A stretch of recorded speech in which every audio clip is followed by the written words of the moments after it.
Yeah. All right. Okay. Yeah, sorry. Yeah. Am I audible? Yes. Yeah. One Dr. second. Preet, am I audible to you? Yes. Is that Professor Shah? Yes, yes. All right. Right. Okay. It's not. Okay. Good evening to all. It's my honest pleasure to have got the opportunity to introduce the resource person of this session, Dr. Preet Hiradar. She is going to talk on scientific misconduct, falsification, fabrication, and plagiarism. Dr. Preet Hiradar is an associate professor of teaching at the Department of English at the Lingnan University in Hong Kong. She also holds the position of Center Fellow at the Center of Social Policy and Social Change at the same university. Alongside her extensive academic experience of over 18 years in higher education, Dr. Hiradar also holds valuable corporate experience as an e-learning instructional designer and content developer for various e-learning programs in multinational corporations such as Microsoft and Thomson Reuters. She holds a doctorate in technology mediated language education, and she researches technology and digital discourses in linguistic, literary, and cultural text. She is the co-author of Critical Reading and Writing in the Digital Age, a valuable resource for English and new media studies program across various universities in Europe, South Africa, New Zealand. In addition to this key publication in linguistics studies, she has made contributions to her field through several publications and international conference papers on varied aspects of technology and language pedagogy across universities in UK, Australia, Canada, Belgium, Spain, Denmark, Russia, and so on. Dr. Hiradar has worked on various research projects through competitive funded grants from Research Grants Council of the Hong Kong government and won awards for her teaching and learning initiative at her university. In 2018, she won the Competitive Teaching Excellence Award for her outstanding contribution to teaching. She also received territory-wide recognition with UGC Teaching Excellence Award nomination certificate from the University Grants Committee of Hong Kong in 2019.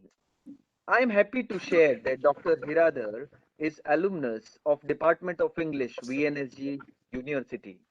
May I take the honor of inviting her for her session on scientific misconduct, falsification, fabrication, and plagiarism. Dr. Hiradar, please. Thank you very much, Professor Shah. That was wonderful to. Thanks for sharing that I am also an alumnus of this particular institution. So it's a great honor and pleasure for me to share and give back to my alumnus in some form or the other. So thanks a lot for having me over.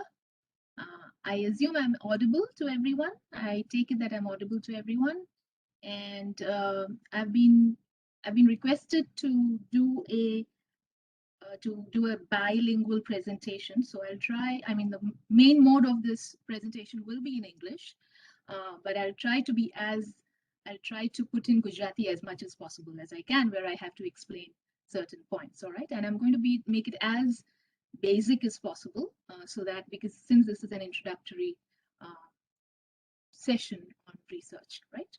Okay, so let me just first share my slides. I will see if I can share my screen. Please let me know if you are able to see the screen. Oops.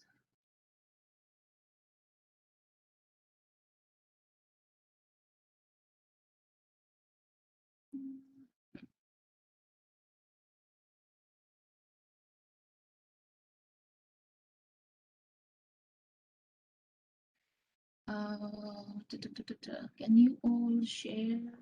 Just a second. See if I can just share it once again.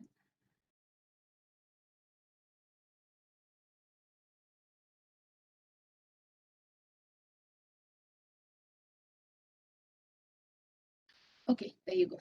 All right. Can you all see my screen? Yeah, all right, okay. Great. Okay. Fantastic. Oh.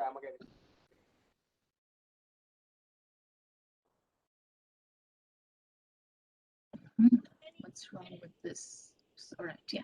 Okay. So as you can see, I'll be talking on research, and I mean this is the series on research and publication ethics, and I'm going to talk specifically about scientific misconduct, falsification, fabrication, and plagiarism.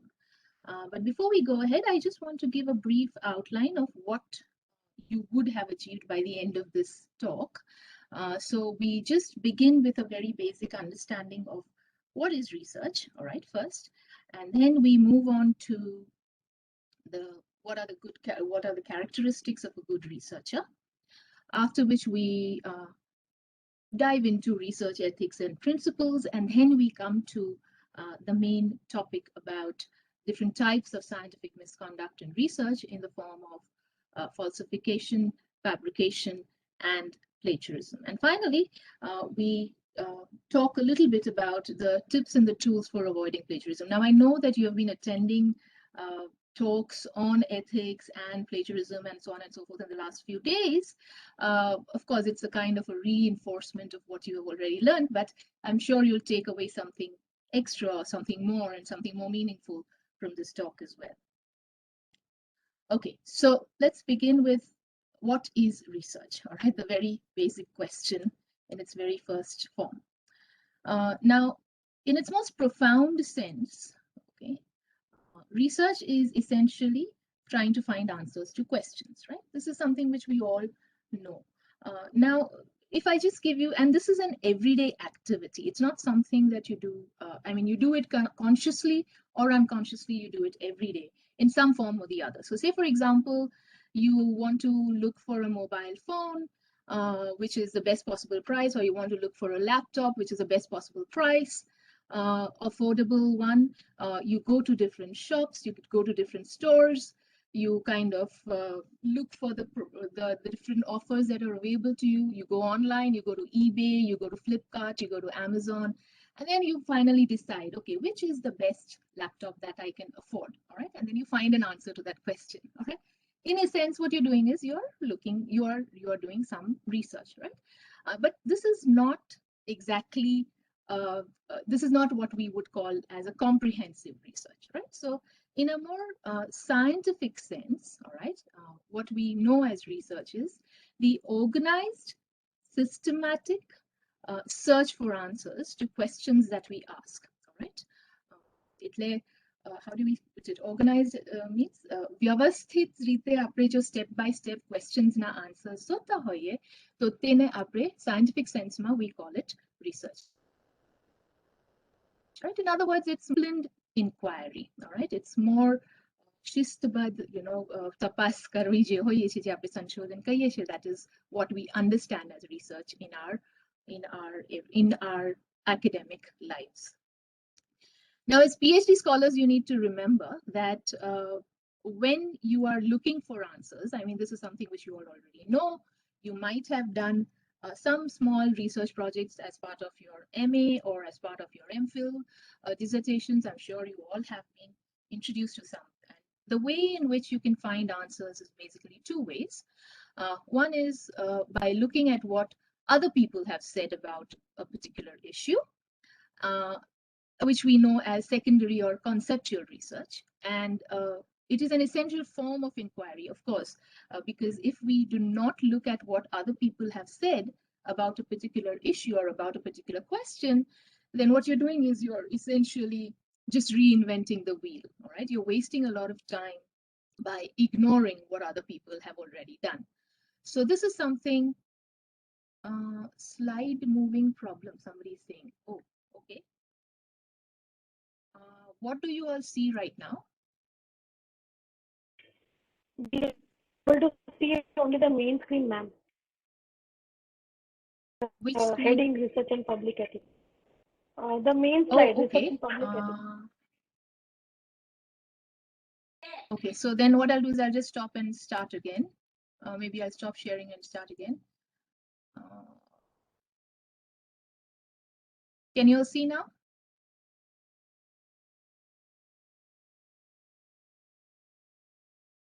Yes, this is the second No, slide. no, ma'am, we cannot see now. Yes, ma'am, we can see what is research. What is research? You can Now see, we huh? can Okay. Yes, All ma'am, right. yes. Okay. All right. Yes, Okay. ma'am, we see. Okay, great. So basically, I was talking about this slide right now. All right. So I was talking about what is research in the simplest sense, and then I was talking about what is research in an organized sense. All right. So and then I talked about what are the different. Sorry, we were at this particular point. Let me just see if I can highlight it. Yeah. Can you see the highlighter? Yes, Yes, ma'am. ma'am. Yes. Yes. Okay. So Yes, all ma'am. right. Okay. All right. Okay. So the two basic ways of finding answers to question. Number one is by looking at what other people have said about a particular issue, which is what we know as secondary or conceptual research. And it is, of course, an essential form of inquiry because you don't want to reinvent the wheel. Tamare, can you all mute yourselves, please? Can people just mute themselves? Yeah. Okay. All right.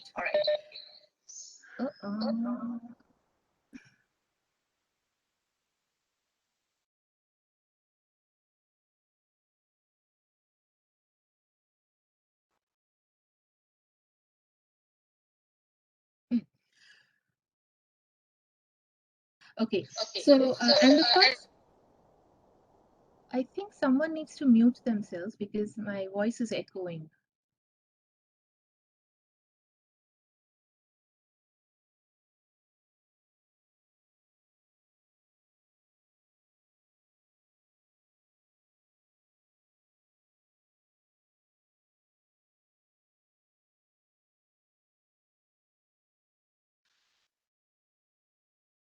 Okay, so when we're talking about, and the second type of answer is that of by conducting, so okay, let me get back to the same point. Two ways of basically finding answers to questions. Number one, by looking at what other people have said about a particular issue.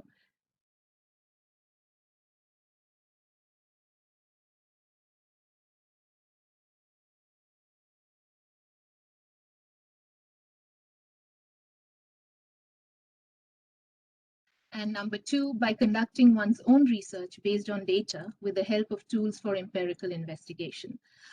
So basically, this is what you as PhD scholars will be primarily involved in. Am I audible? Yes, ma'am. Yes, you are Yes, audible. Yes, you are You are. audible. The right. screen is also there. Yeah. Okay, Yeah. okay. All right, because I just saw a message that someone said that I'm not audible, so I just want to confirm. All right, okay. So by conducting one's own research based on the data with the help of tools for empirical investigation, which means that you are, as PhD scholars, you are the ones who are going to be involved in this aspect of research.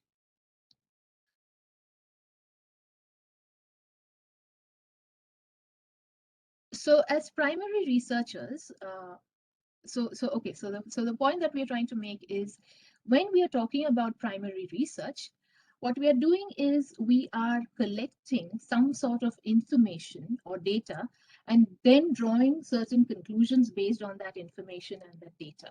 All right. And if you are, let's say, a pure or an applied sciences researcher, then how will you collect the data and how will you collect the information is through scientific experiments or observations.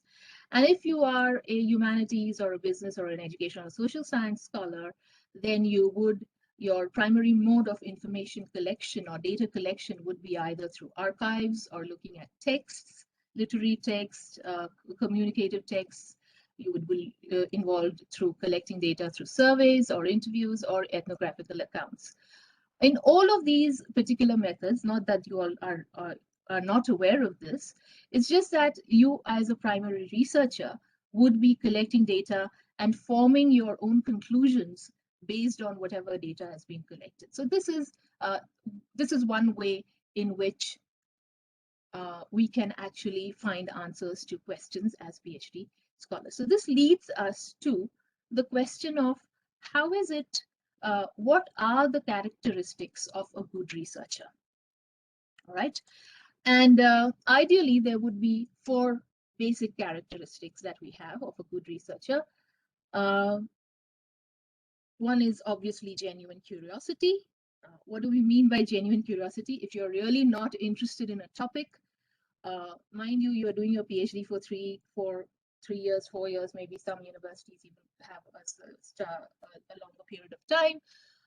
If it's very easy to lose interest during the course of your PhD.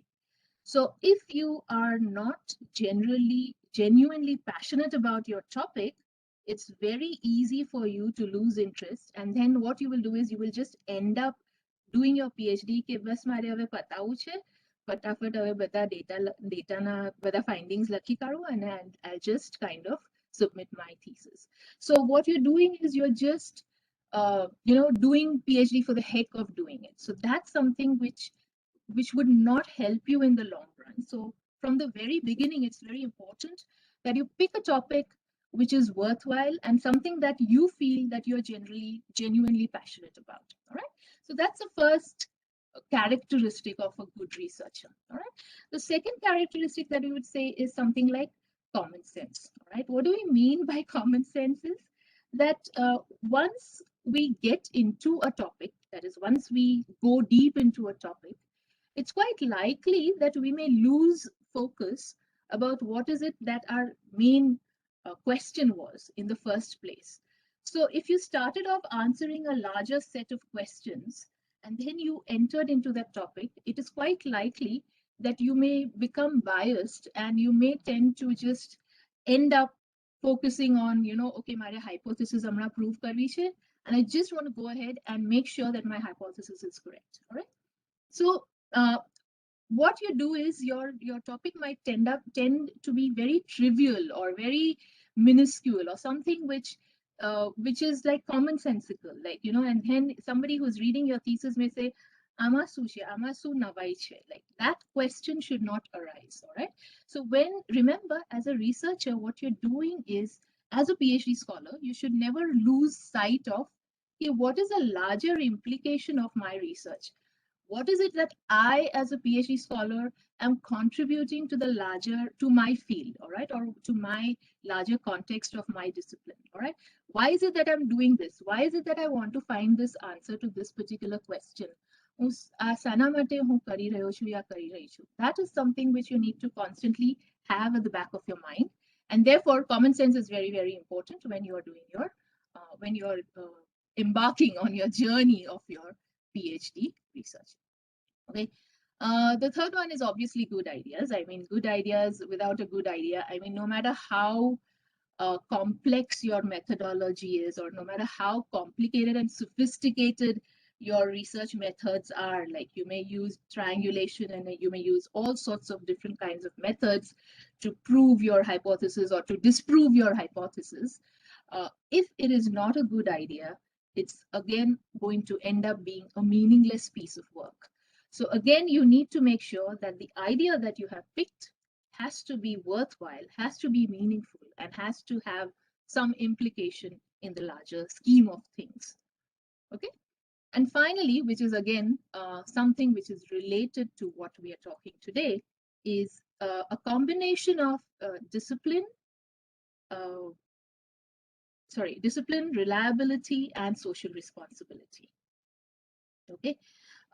So this is something which is very, very important. Like I said, discipline means what? Continuously being at it, because if you don't be at it, it's quite likely that you may tend to cut corners. So in the year 2 or year 3 of your research work, it's quite likely that you might end up cutting corners, and you may have collected data, let's say, for a certain set, and you may feel that our topic suppose, say, for example, you were going to interview, let's say, 35 people, all right, for a particular topic, and then you only received only 30 people, and you're not able to analyze data for, let's say, 35 people. You may end up cutting corners, all right, and that is what may lend your research to be very, just about okay. All right. So again, discipline is something which you need to maintain consistently over the course of your 3 or 4 years of your research. Reliability, of course, you are accountable to your field. The moment you enroll for a PhD, the moment you enroll for a research program, you have taken upon yourselves, all right, the social responsibility of adding something to your field, to adding something to the larger scheme of things, to solving a major problem in your area, in your discipline. So you are accountable to that larger, to your field, you're accountable to the world at large. So remember that in order to be accountable, you must pursue the next three or 4 years as honestly, as consistently, as truly and genuinely as possible. Because without that, again, your research, if you're only going to think, okay, મને job જોઈએ છે આના પછી I want to get into academia, I want to get into teaching, and therefore I need to complete my PhD. It may, and the PhD may help you get the job, or it may help you get a promotion. But in the end, because if you have chosen that as your career, academia as a career, you'll continue to be just an ordinary researcher, and you will really not know what research is. So that is something, again, it's not being honest to your discipline. It's not. So you are, as PhD scholars, you must remember that you are taking on a very noble responsibility of, and a social responsibility of adding to the human knowledge at large. All right. So you must remember this, that we all know that at a PhD, adding to knowledge, but you are doing that. So that is something which you need to bear in mind. All right. Constantly have this at the back of your mind and then work. Because when you get into the work, it's quite likely that you may lose sight and you may forget what is it that you're actually here for. All right. So don't do that. Okay. So then that leads us to the question.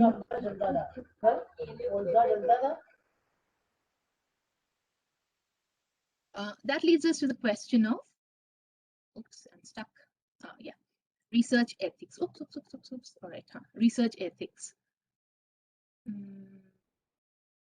I know you all already know what research ethics are, right?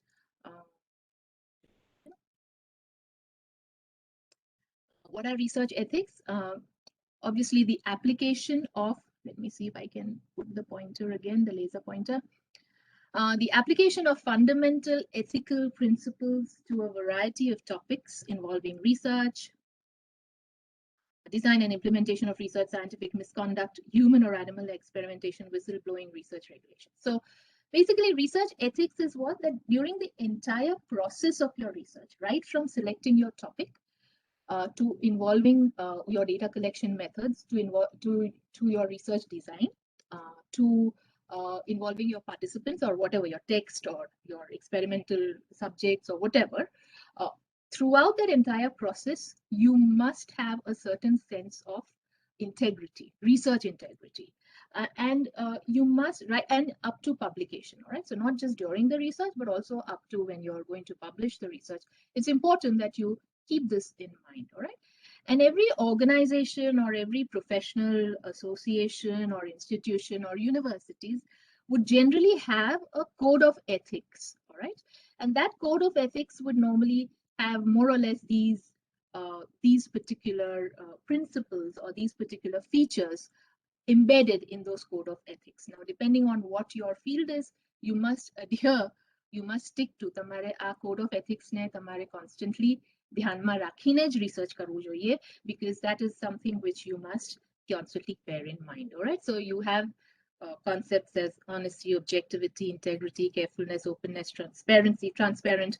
Sometimes when you are publishing your data, some journals also ask you for the raw data because they want to know tame sache જ a data tame actually tamara, what is your raw data on the basis of which you're writing this scientific paper or this journal article. So transparency is again one of the important features. Accountability, like I said, you are accountable to your field, you're accountable to everyone else. Intellectual property, confidentiality, especially when you are dealing with human participants, and also human subject protection.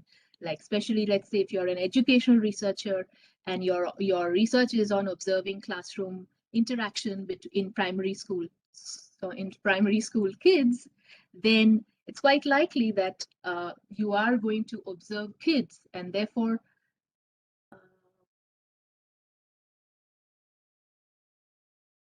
you are going to observe kids, and therefore you must be able to adhere to certain codes and certain codes of ethics for research. Okay, so this is just a general understanding of what is research and what is research ethics. Now we move towards the specifics of what we are here for. That is for these three ideas of scientific misconduct. Okay, so what makes you a bad researcher? All right, so far we have been talking about what makes you a good researcher. Let's see what you may end up doing intentionally or unintentionally during the course of your research. So let's take a look at that. Okay, so misconduct. Okay, so like the topic has suggested, there are three types of scientific misconduct. Now, when we're talking about scientific, science ni rite nathi jota, but we are talking about scientific as in terms of a discipline, all right? So like when we're talking about a scientific method of looking for answers to questions. So when we are saying scientific misconduct, humanities and social sciences वाला है, हमने विचारવાનું कि okay, this is not तो हमने लागतो बड़ा कुछ नहीं, or this doesn't have anything to do with us, all right? So try to so take this in a more generic sense, scientific misconduct. Okay, so number one, falsification. All right, what do we understand by falsification? Falsification is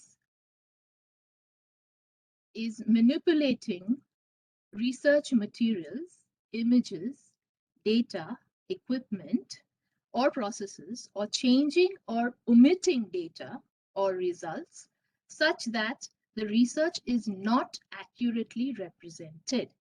Okay, falsification no earth M थयो कि तमे research materials ने manipulate करो छो. Manipulate means what? You're changing the research materials. Like say for example, you have taken a photograph of a particular cell and you want to show a certain whatever cell of you want to show a picture of a certain cell, but you are manipulating that particular image in some form so that it is in line with your hypothesis, all right? Or sometimes when you omit certain data or you omit certain results in such a way that your research is not accurate, it is not representing what you have done. એટલે તમે જે research process માં જે વસ્તુઓ કરી છે, જે steps કર્યા છે, તેને તમે જો change કરો, કાં તો તમે એને omit કરો, so in that sense, what you're doing is you are falsifying the data. તમે એ data ને like you are rendering it false, right? That particular data. So that is the first scientific misconduct that you are that is supposed to be avoided, all right? So you must avoid this at any cost. Second one is fabrication. What do we mean by fabrication? Fabrication is making up data or results and recording or reporting them. Making up means what? એટલે એ વસ્તુ હતી જ નહીં, પણ તમે એને create કર્યું. So you're making up the data just for proving your hypothesis, all right? So you're fabricating, okay? તમે એની ઉપજ કરો છો. You are kind of creating something from somewhere where when it was not there in the first place, right? So that is fabrication. So again, this is something which you need to be very, very careful of.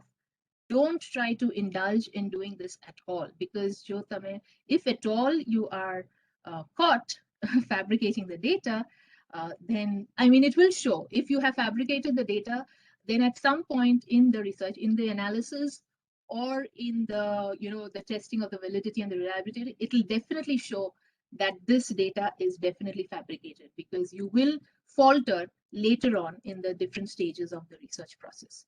So clearly fabrication is something which you don't want to indulge in. And then finally, of course, you have plagiarism. Plagiarism is clearly the appropriation of another person's ideas, processes, results, or words without giving appropriate credit.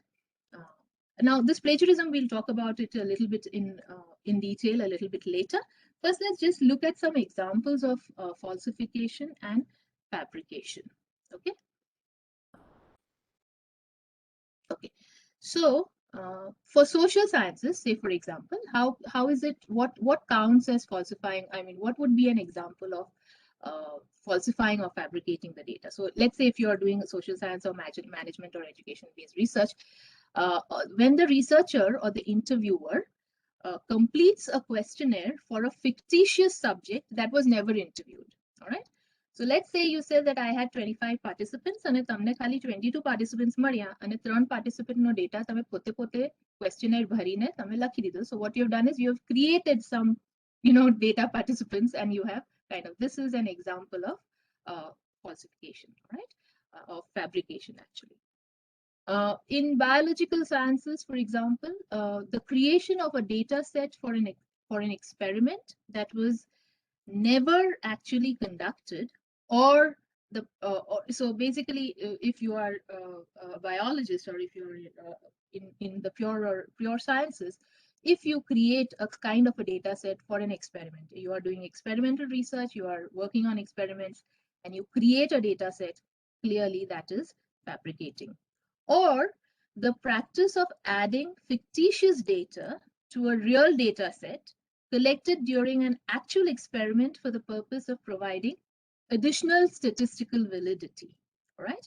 So say for example, you already tame experiment conduct karyo che, but what you're doing is a experiment ne, because it is not in line with the statistical validity of the data, you may end up adding something more.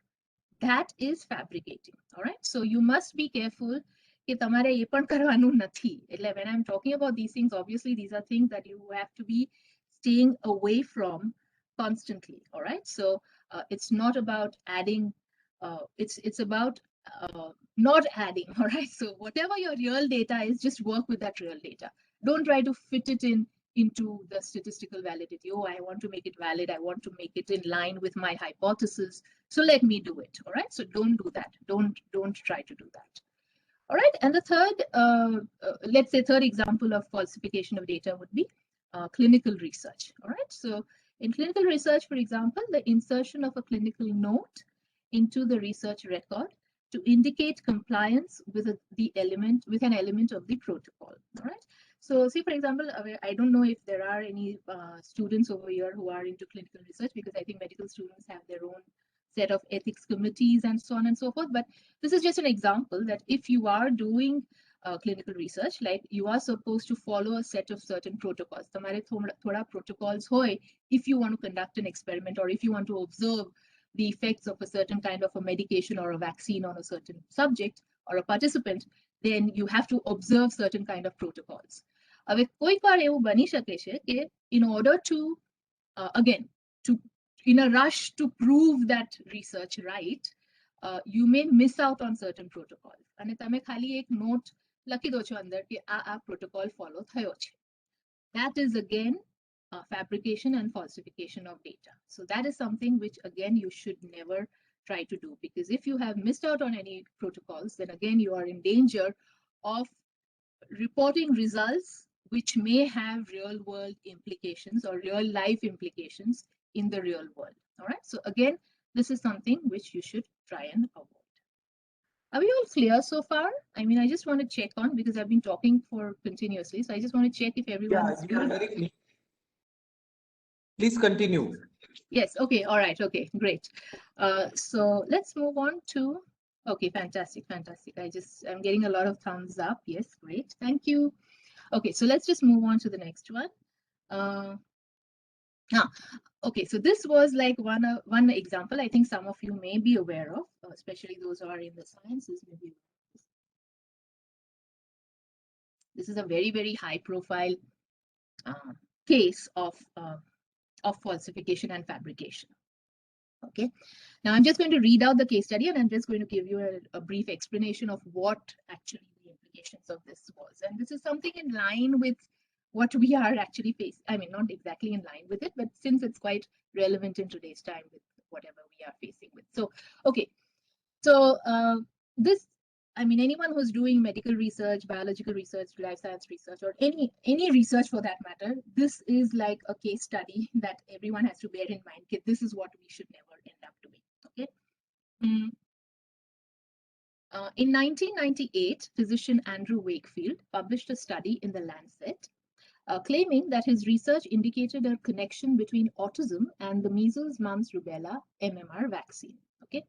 Now, the Lancet is like one of the most prestigious journals which publishes any kind of new scientific research, especially in relation to some kind of development of disease eradication and so on and so forth, vaccine development and so on and so forth. Amrabi coronavirus vaccine na je bhi publications of research studies they all have been peer reviewed and published in the Lancet. Okay, so the Lancet is one of these very topmost journals. And this particular physician, Ajay Nishnath Che, Andrew Wakefield, he was like an anti-vaxxer. So he didn't believe in vaccines. So what he did is he conducted a study where he said कि आज ये vaccine है measles, mumps, rubella, MMR vaccine. Some of you may have taken it as kids, some of you may not be in that generation, but in any case, this is a particular vaccine which prevented measles, mumps, and rubella. All right. And what he did is એમને research એવું કર્યું કે he said કે આ જો vaccine લગાડો તો પછી તમારા છોકરાઓ autistic પેદા થાય છે. Autistic means I think not exactly slow or like you have some kind of problems with the brain. All right, so he said okay, if you put this vaccine then clearly you will have some problems with your children. હવે આ study Lancet માં published થયો એટલે obviously people took it as something which is highly respected and they said they believed it that આ vaccine લગાડવાથી અમારા છોકરાઓને અસર થશે. So it undermined the public confidence. The public confidence was completely broken and many parents refused the shot for their children. So કેટલા બધા parents ના પાડી કે અમે amara છોકરાઓને આ vaccine નહીં આપીશું because they believed this study. All right, and this led to increases because so many people did not take the vaccine. What happens is this led to increases in the number of cases of measles and mumps across US and Europe, with some areas even reporting very dangerous and widespread outbreaks. So because now you see the implications in the real world. Ek research study yeah, yes, okay, thank you. Yes, somebody has actually said something. Okay, એક research study એક prestigious journal માં publish થાય છે અને એ research study ને લઈને લોકો are taking decisions that okay, આનાથી અમારા છોકરાઓને અસર થશે તો અમે vaccine નહીં લગાડીશું. એના લીધે measles નો આખો ફેલાવ થઈ ગયો. So there was a widespread outbreak of measles. So so later on it was found out that this particular physician had fraudulently concocted the data to make the connection between the vaccine and this problem. So later on he was faced and in mid 2000s apparently આ વાત ખબર પડી. એક તો એમને ખાલી 12 children per આ research કર્યું. He did not even do it on a sizable population. Okay, so in order to claim something that there is a connection between this and the and a condition, then you must be able to have a sizable data. But he had only worked, he and his colleagues, obviously it was like Wakefield et al. They worked on a very small number and clearly they found out that એમનો data આખો ખોટો હતો. So he was faced with investigation and in fact he had altered the facts about the children in the study and later એવું પણ ખબર પડી કે he had been paid off by a lawyer planning to see the manufacturer of the vaccine. So basically what he was doing is he had his own personal conflict of interest and he also falsified the data. So this was like a serious case of research fraud. All right. Obviously the journal Lancet completely retracted the paper. That was one consequence that he had to face. And of course later on the British General Medical Council stripped him of his degree, of his practicing and whatever. So everything was, so his career was completely, and of course he had to face jail time and so on and so forth. So this is a very I mean, this is like a prominent case study. But આ તો international example છે. There are several examples even in India. Okay, okay, હું ગુજરાતીમાં કહું છું. આ international example છે જ્યાં રિસર્ચ ફ્રોડ થયું છે. There have been several examples in India જ્યાં આવી રીતે લોકો ડેટા ખોટો બધો ક્રિએટ કરીને રિસર્ચ કરી દે છે અને પીએચડી ની ડિગ્રી લઈ લે છે.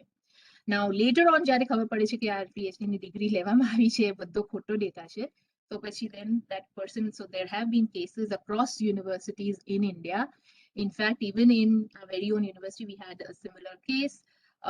And later on, these kind of things have some kind of consequences. All right, these kind of actions.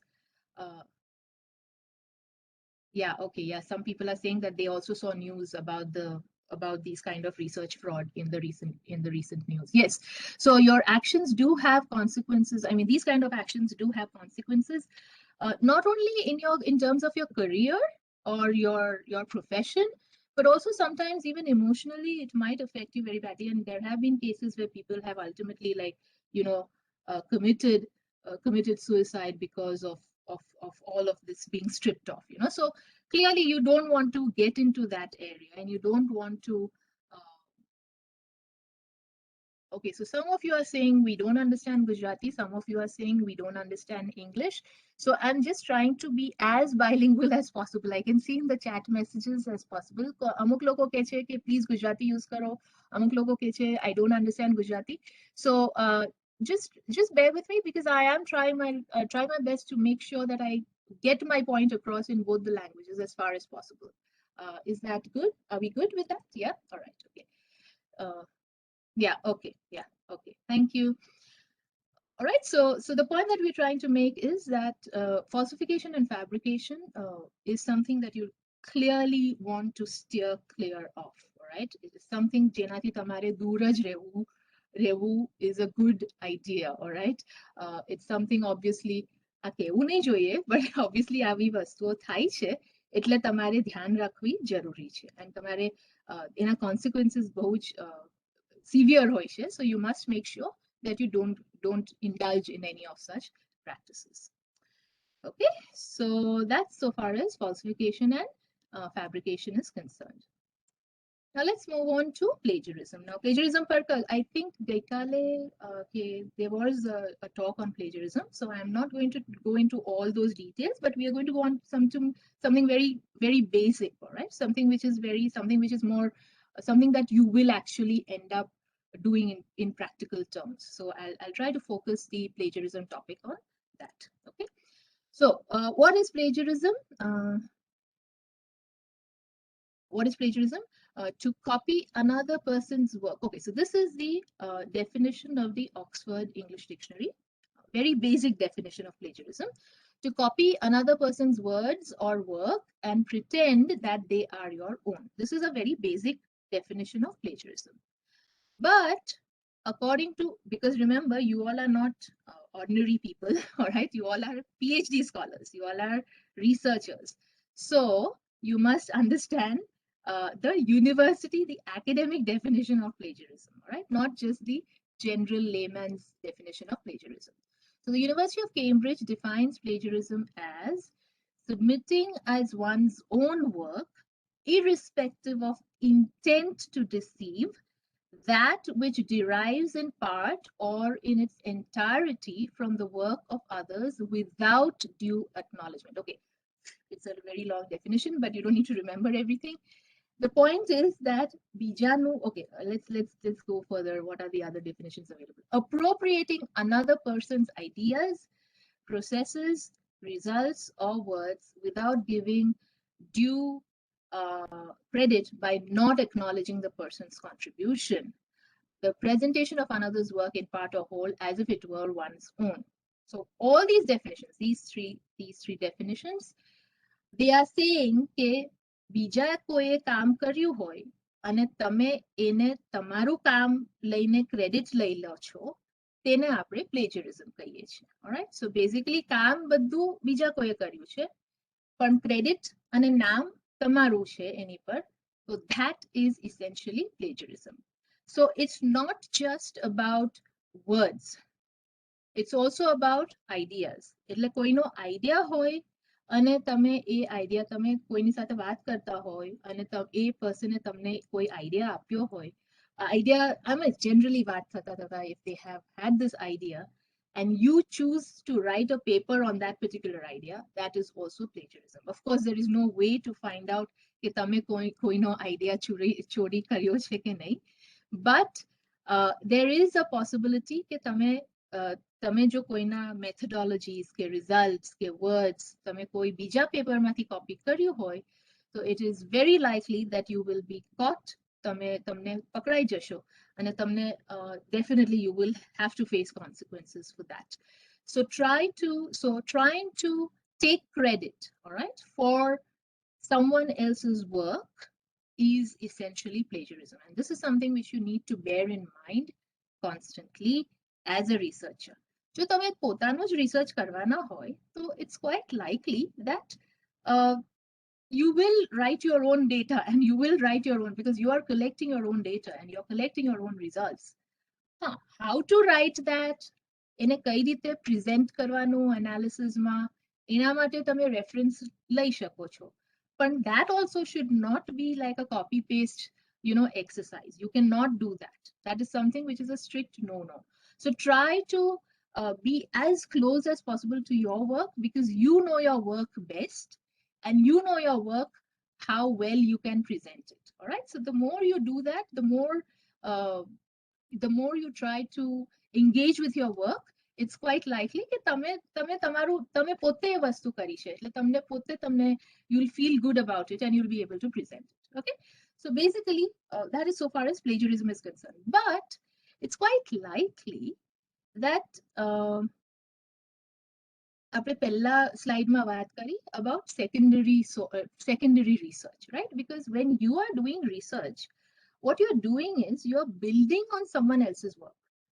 કોઈએ એ ફિલ્ડમાં એ ડિસિપ્લિનમાં કામ ઓલરેડી કરી ચૂક્યા છે ને તમે એની ઉપર કઈ એડ કરો છો. So you need to even talk about that person's work. So when you're talking about that person's work, you must acknowledge it by citing. Okay. So it's not કે તમારે કોઈનું તમારા આખું PhD thesis તમારી પોતાના જ વર્ડ્સની જ હોવી જોઈએ કે it has to be in your own words and only your data and you must build, obviously, because research is an exercise of building on existing knowledge. Existing જે તમારું બધું જ્ઞાન છે એની ઉપર તમે જ્ઞાનમાં વધારો કરો છો, right? So it is important કે જે existing જ્ઞાન છે તેને બી તમે entry, you give some space in your thesis to give the context in which you're conducting that research, right? So when you use the work of other authors to support your ideas, to support your own ideas, you must acknowledge, because when you support your own ideas, you must say that આ મારો પોતાનો idea છે, પણ મને even so and so author has said that this is a good way to do it, right? So obviously you want to validate your point of view, right? So you would use other people's work to validate your point of view. So you must acknowledge the sources that you use by citing them. All right. So citing them is something, again, citation is something which is an important aspect of research publication or research in general. Okay.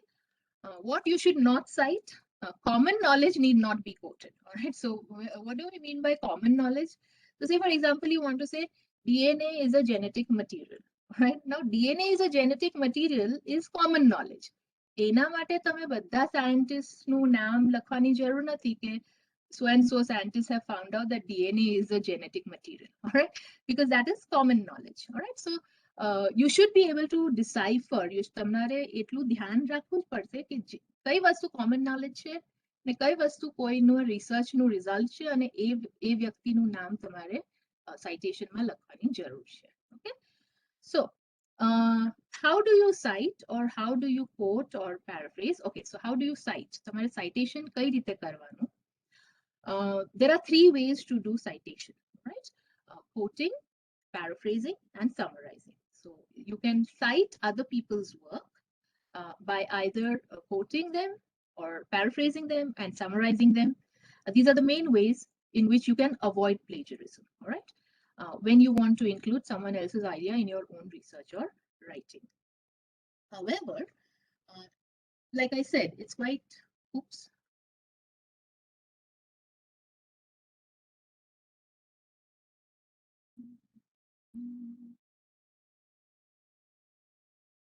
I got stuck. Hello, am I audible? Yes, ma'am. Yes, okay, all right. Okay. I think the video froze for a bit, so that's why I just wanted to check if it is available or not. All right.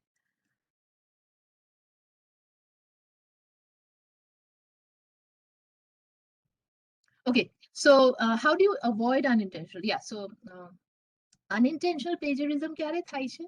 જ્યારે you never intended to copy anybody's work, પણ તમારે બીજા researcher અને scholars એ શું કહ્યું છે વસ્તુ એ topic પર તમારે you have to include it, right? તો એવું બની શકે છે કે એ લોકોના same words તમે તમારા pieceમાં લખો છો. So that is unintentional plagiarism, all right? You never intended to copy it. You wanted to say that this scholar has said this about this particular topic, but you might unintentionally end up writing exactly what that scholar has written or writing exactly what that researcher has written. That is unintentional plagiarism. તમારો કોઈ intention નહોતો એને copy કરવાનો, પણ તમે unintentionally એને લખી કાઢ્યું છે. So if you want to avoid that kind of unintentional plagiarism, then you must use both quotations, that is quotes, and paraphrases, which need to be cited. Cited એટલે into brackets તમારે authorના નામ લખવા જરૂરી છે. And in the in-text citation, and that should be included in your references. This is something which is very basic. I'm sure તમે લોકોએ જો MPhil કર્યું હોય તો you all know what I'm talking about, all right? When quoting, you must also use quotation marks, obviously, because if you don't use quotation marks, so પછી the software plagiarism software that will immediately pick it up as plagiarized, all right? So it is important that you also use quotation marks, so the software will eliminate that part and not look at that part as plagiarized content.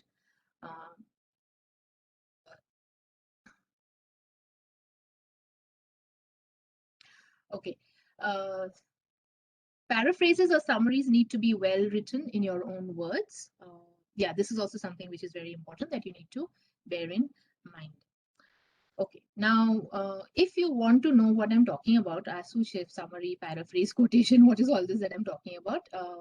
Now, irrespective of what your field is, whether you are a scientist or whether you're in sciences or management or business or social sciences or humanities or whatever, even if it is English or Gujarati or whatever, then you must, this is a good link for you to take a look at. So I'm just going to click that link and see if it is possible for you people to take a look at.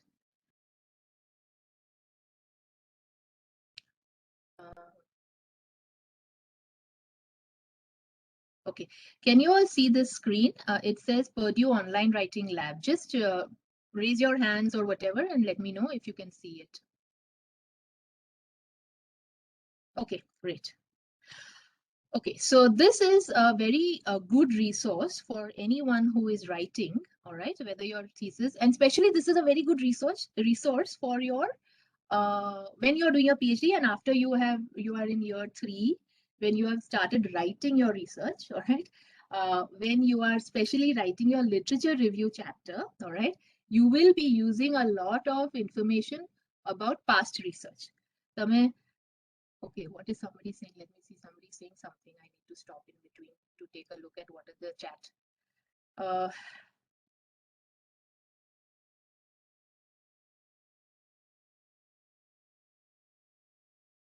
Where is? Okay, I can't see I thought somebody was saying something. Anyway, so website is not visible. Okay, somebody is saying website is not visible. Link not open. Okay, so then again I can stop with sharing and then share again. Let me just do that. Or we can share the link later for reference. Yeah, but I also want to show the web page, so I just want to make Right. sure that everybody is on the, so I just want to show a couple of things on the web page. So I'm just trying to share the screen again. Okay, yeah.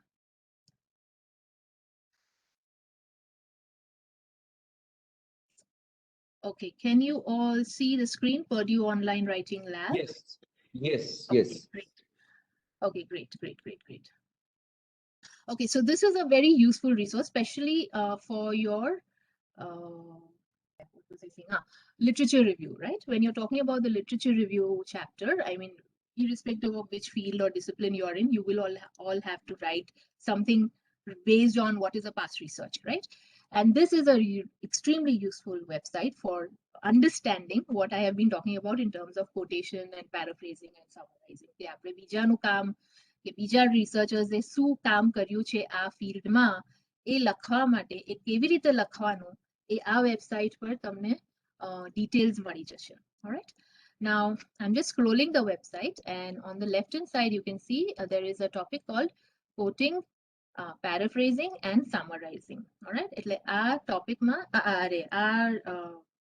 details, what is quoting, what is paraphrasing, what is summarizing, I think every researcher must read this. All right. This is like a basic text for everybody to understand this, because this is the most fundamental, because later on you will be writing journal articles, you will be writing lots of other stuff, conference papers and so on and so forth, and you will be required to dedicate one section on research done in the past, what has been done so far, background suche, introduction suche. So this is extremely important. It's like a basic understanding of quoting, paraphrasing and summarizing. Okay. So they have given you details about that. They are giving you differences between what is quotation, what is paraphrasing, what is summarizing. All right. When you should do it, why you should do it, for example, so that you can provide support or claims for credibility of your writing. એટલે એ બધા reasons ને બધું systematic વ્યવસ્થિત રીતે એ લોકોએ explain કર્યું છે કે why this is necessary and why it will add breadth or depth to your writing. All right.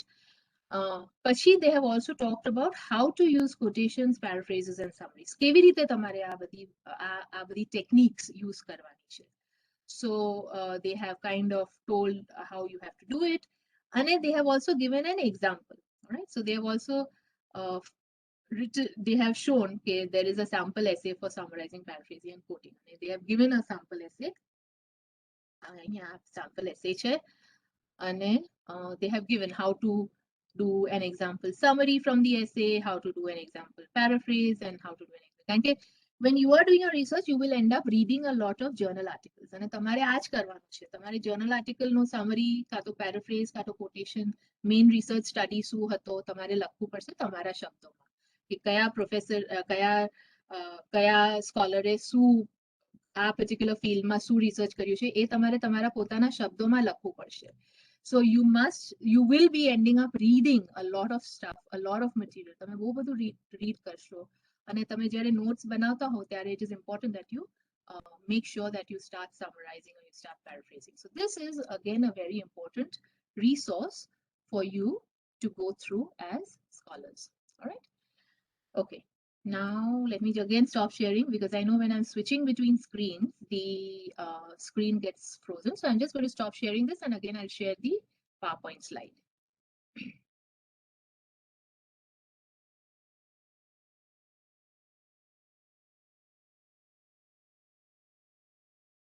Okay, again, can I just have a thumbs up if you can see the PowerPoint slide? Okay, great. Fantastic. So, okay.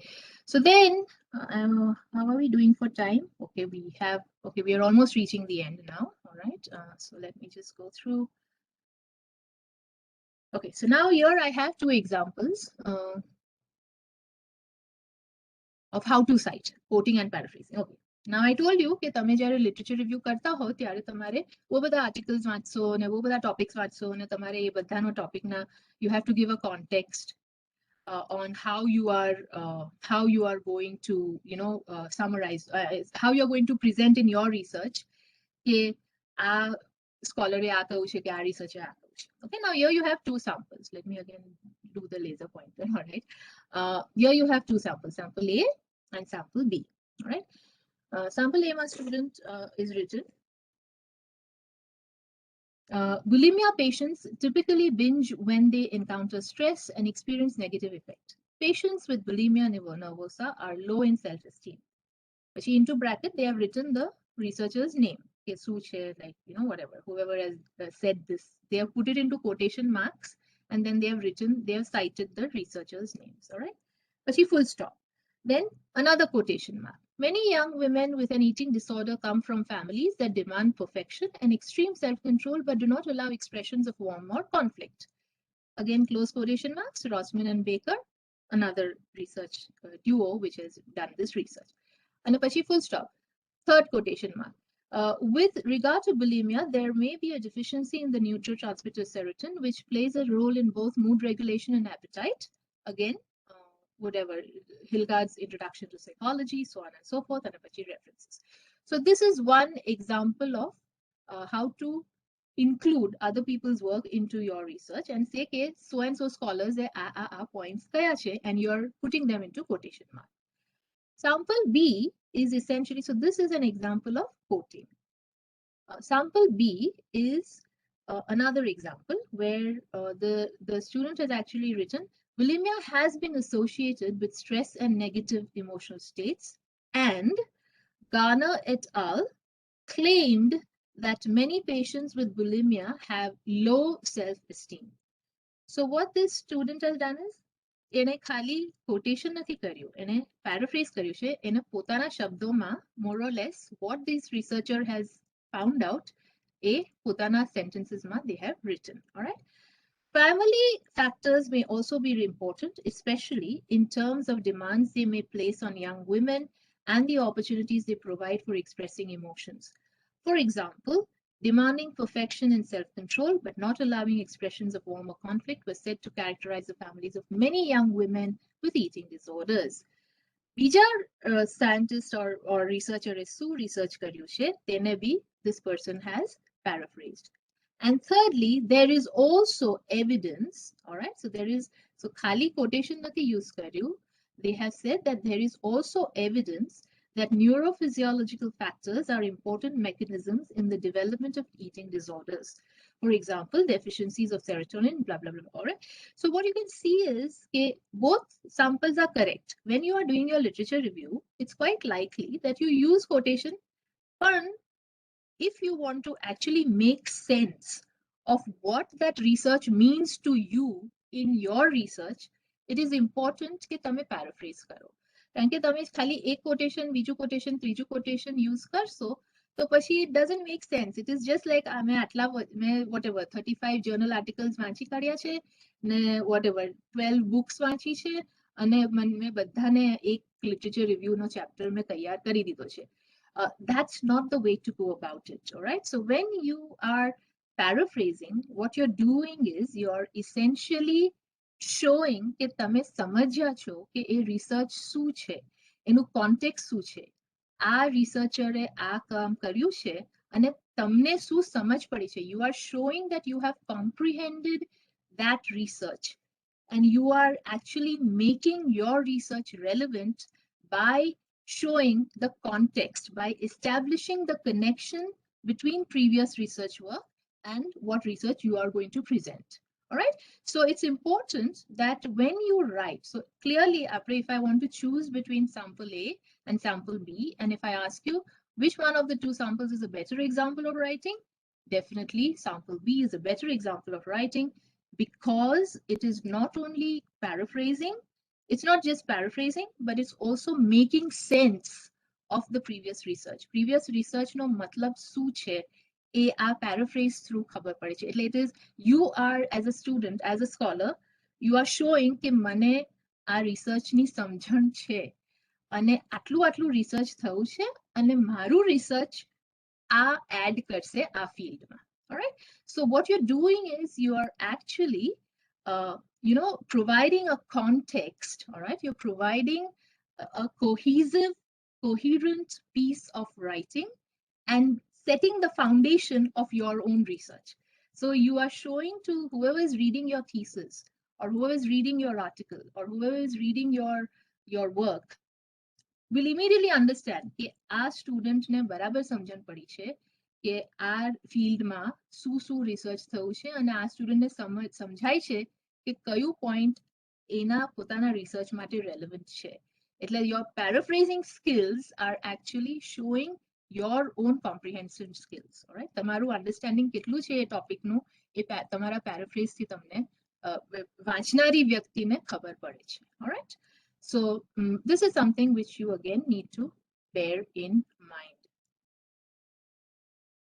All right. So then, obviously, let's come to detecting. Okay, so this was like when I'm talking about how to avoid plagiarizing. I mean, these were techniques and tips of how to avoid plagiarizing, but this was unintentional. Like I said, તમે જ્યારે literature review લખો છો ત્યારે what are the different ways in which you can avoid? Because when you put this into the plagiarism software, clearly it will not detect it because it will show the in-text citations and it will show, it will email. This will also not be detected. A sample A B detect nahi thase plagiarism software માં કારણ કે opening quotation marks and closing quotation marks છે. એટલે plagiarism software will not detect it. પણ એટલે બંને examples are good to go. Like they are good to go ahead. Both are acceptable. બંને accept થઈ શકે છે. But if you want to show your examiner or your supervisor or your reader, you know what you're talking about, then I think paraphrasing is a good skill. All right. Okay. And then detecting plagiarism, again, yesterday, I think the professor has already talked about the different tools that will show you how to check for plagiarism. Once again, what I would like to tell you all is that there are many free tools available. એટલે બહુ બધા તમે online ખાલી plagiarism checker કે plagiarism tool એવું Google માં type કરશો તો તમને ઢગલાબંધ તમને મળી જશે plagiarism checkers. All right. But mind you, all of them are free. Therefore, they have their own restrictions and they have their own shortcomings, right? So as a result of that, what is going to happen is either they will only check 2,000 words, and they against which set of resources they are checking is very limited. So the freely available plagiarism software normally do not check against academic scholarly research work. All right. So if you want to use a freely available one, again, I would suggest that you use the one which is there in Purdue, all right, the OWL one. So OWL also has a free, because again, it is built by a university and they do have a certain set of access to, how do you say, research articles and academic articles and journalistic, scholarly work. So your writing can be checked against that. So again, let me stop sharing and then start sharing just quickly. I think we are almost reaching the end of the talk, but again, let me just,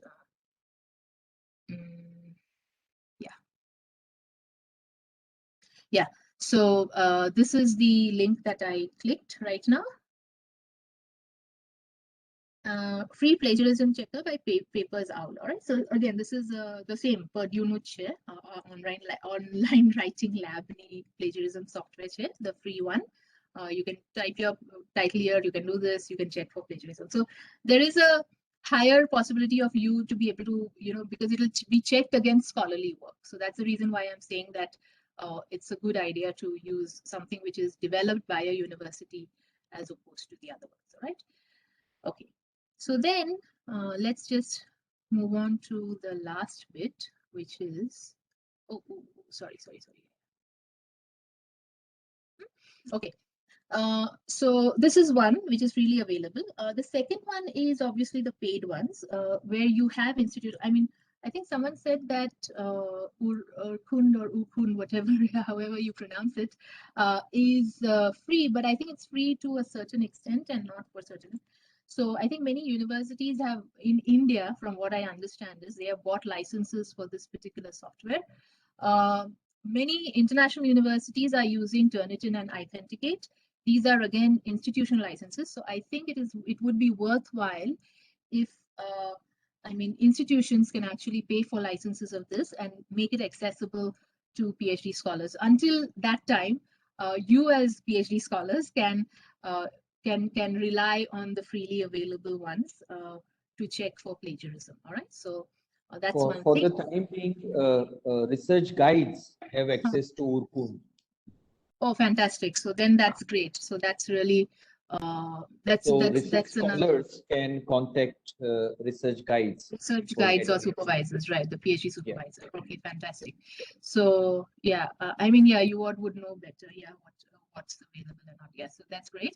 And then there is, if you just want to do it for yourself, like as an individual, I mean, you want to continue with research work even after your PhD as a research scholar, as an academic, then you would want to go in for, because you may not be associated with the institution anymore, you may be wanting to go ahead with your own individual account, all right? So free to paid, all right? So I mean, Grammarly is something which not only checks your writing, it actually checks your writing, which is great. It's partially free. I think you can put in certain number of words in the plagiarism checker and it'll check against certain. But Grammarly, I think, has also acquired licenses for certain databases, all right? So it might check against certain academic papers as well. So it would be worthwhile. I mean, it's slightly expensive, but I don't know how, if you want to go ahead, if you pursue a career in research, then I think it's a worthwhile investment that you would make. I mean, not that I'm thinking. Yes. I thought someone said something. Okay, not that I'm promoting the software or anything, but it's just that it's a worthwhile software having. Maybe it may exist or may not exist later on. We don't know, depending on how well it's doing. But in any case, it's a worthwhile investment for if you want to pursue a career in research. All right. So Ana Ilava, apart from this, I think there are other software, like I said, freely available to Bo Badache. You may take a look, but just be careful because some of them are phishing websites. Some of them store your data. Some of them, may link it to something else. So you need to be very, very careful about free. Anything that's free on the internet, just be very, very careful. Okay. So don't try to. Dr. Hiradar, Yes. can we please conclude now because we have Yes. a second session lined up. All right. Okay. So we are almost done. So finally, yeah. So why should you avoid plagiarism? 5 points. It shows that you've taken the opportunity to learn and apply new knowledge through research and writing process. You're able to refine your own and improve your writing skills.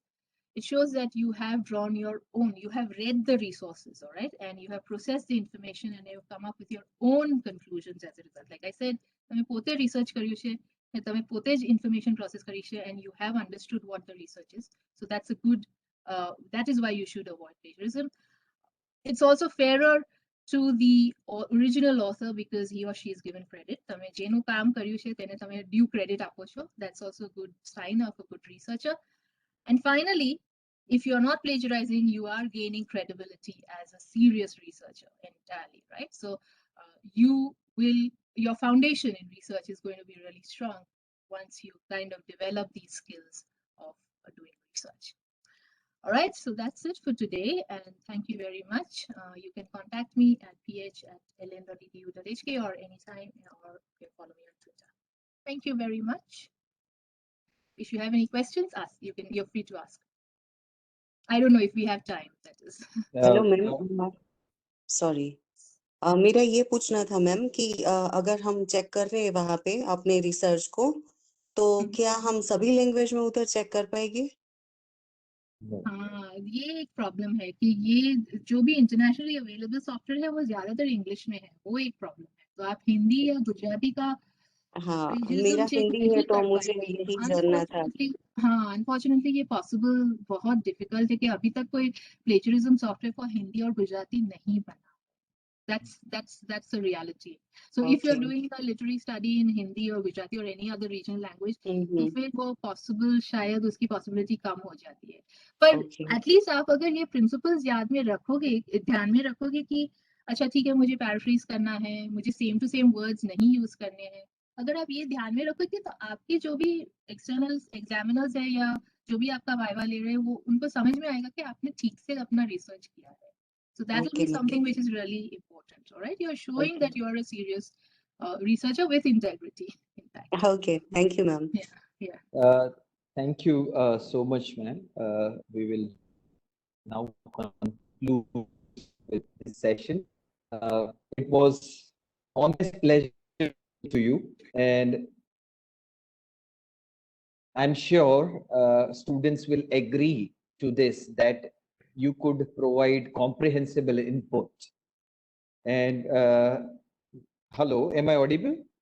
Yes, you are. Yes, you are. Yeah, and along with being comfortable with in English, you were also very fluent in Gujarati as well. Mhm. So I'm sure students have enjoyed it. If you look at the feedback with thumbs up and the comments, Mhm. that is all of what I can say about your session. We look forward to interacting with you again on such occasions, Mhm. and that's it from our side. Thank you very much. I'm sorry for the initial technical glitches. No, that's We'll fine. make sure that it doesn't happen again. Thank you very much. Thank you so much, and thank you all for being a wonderful audience and a wonderful set of recipients of some knowledge. Thank you. I hope you can take away something from this Thank session. you. Thank you. Sure. Bye-bye. Yeah. Okay. Dr. Praveen, are you there with us? Yes, yes, sir. Am I audible? Yes. Yes, you are audible, sir. Dear research scholars, we now move on further for the technical session. For that, we have Dr. Praveen Dudhagra, Professor, Bioscience Department, VNSGU South Gujarat University. In fact, when he will talk with you, introduction of Praveen Dudhagra will be quite visible to you. However, he has done a lot of research in his own areas related to biosciences, published various articles which are recognized in journals which are recognized internationally, and he has received many awards when it comes to publication and presentation. So without wasting much time, I hand over the session to Dr. Praveen Dudhagra. Thank you very much, sir. So may I share my slide? Please, please, sir.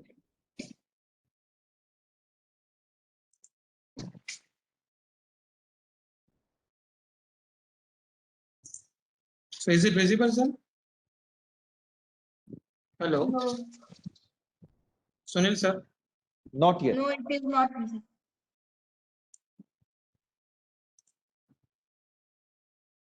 I request the host. You are co-host, so you should No. be able to share your screen. Okay, okay, I will.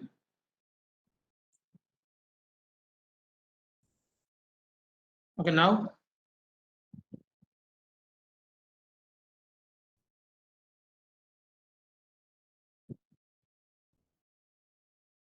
You can see your screen now. Dr. Praveen? So your voice is not. Hello. Yeah. Yes, yes. So am I We can audible and my slide is visible, no, sir? Yes, yes. Please continue. Okay more thing sir ઓલો practical થોડા aspect લેવાના છે તો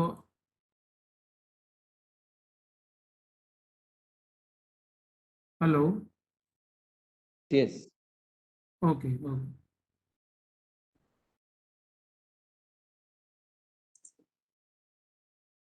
So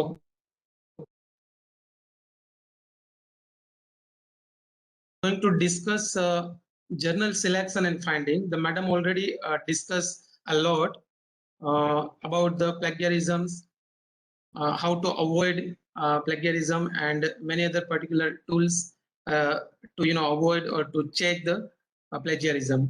So now the things is that, for example, you have a particular proper MS or manuscript, and that you want to publish into the particular journal. Like ઘણી બધી journal already publish છે અથવા publish થાય છે અને ઘણા બધા publisher છે. So the question is how you can select for the particular journal which is very suitable or very proper for your research, which accept your research and publish that particular your paper or the review or the case study, whatever you have prepared. So for that, actually, we go through some of the different particular parts. The first, before the journal selection, which are some of the key part or the consideration is required. એટલે કયા કયા વસ્તુ તમારે જરૂર પડે journal selection પહેલા, પછી journal selection માટે કયા કયા ટૂલ્સ અથવા સોફ્ટવેર છે. So that is second part, and in third part, after the selection of the journals, how you ultimately prepare or modify or alter your manuscript. So basically entire that talk is defining in 3 different particular parts. Before searching the journals, which are the consideration is required, searching tools or the website,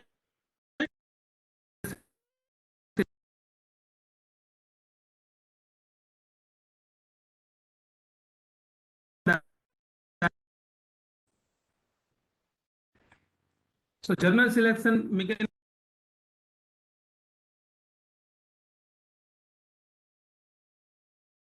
online and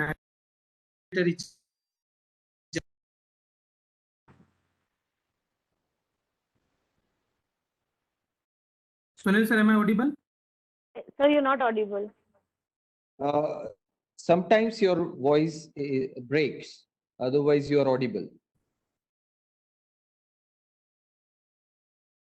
Okay. Dr. Praveen? yes. Okay.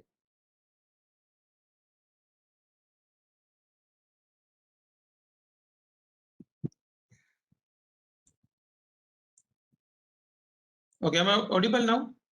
Hello. Yes, sir. Yes, sir. I think there is a message from participant. The Sir, voice you- is breaking. So Now it's clear, sir.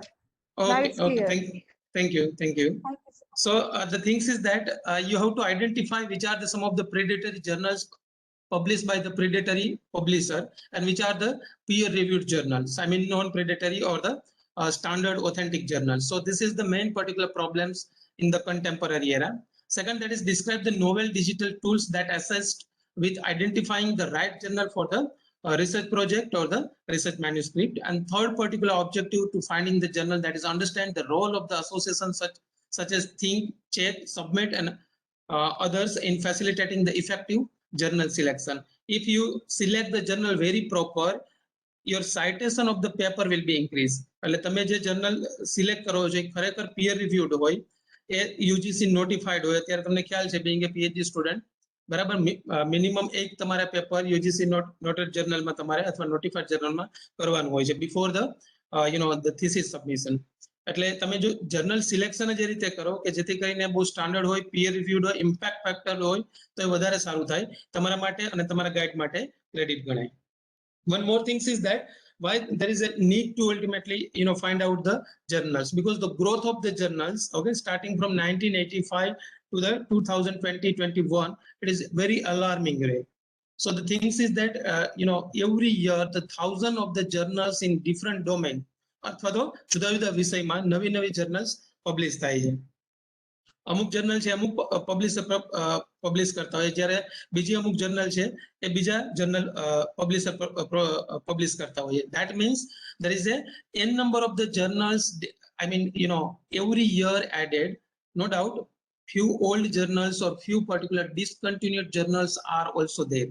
એટલે ઘણી બધી એવી journal છે જે ડિસ્કન્ટિન્યુ થાય અથવા તો બે જર્નલ મર્જ થાય એવું પણ છે. પણ એટલીસ્ટ તમે જુઓ આ ગ્રાફ ઉપરથી જર્નલ કાઉન્ટ્સ છે ડે બાય ડે વધી રહ્યો છે.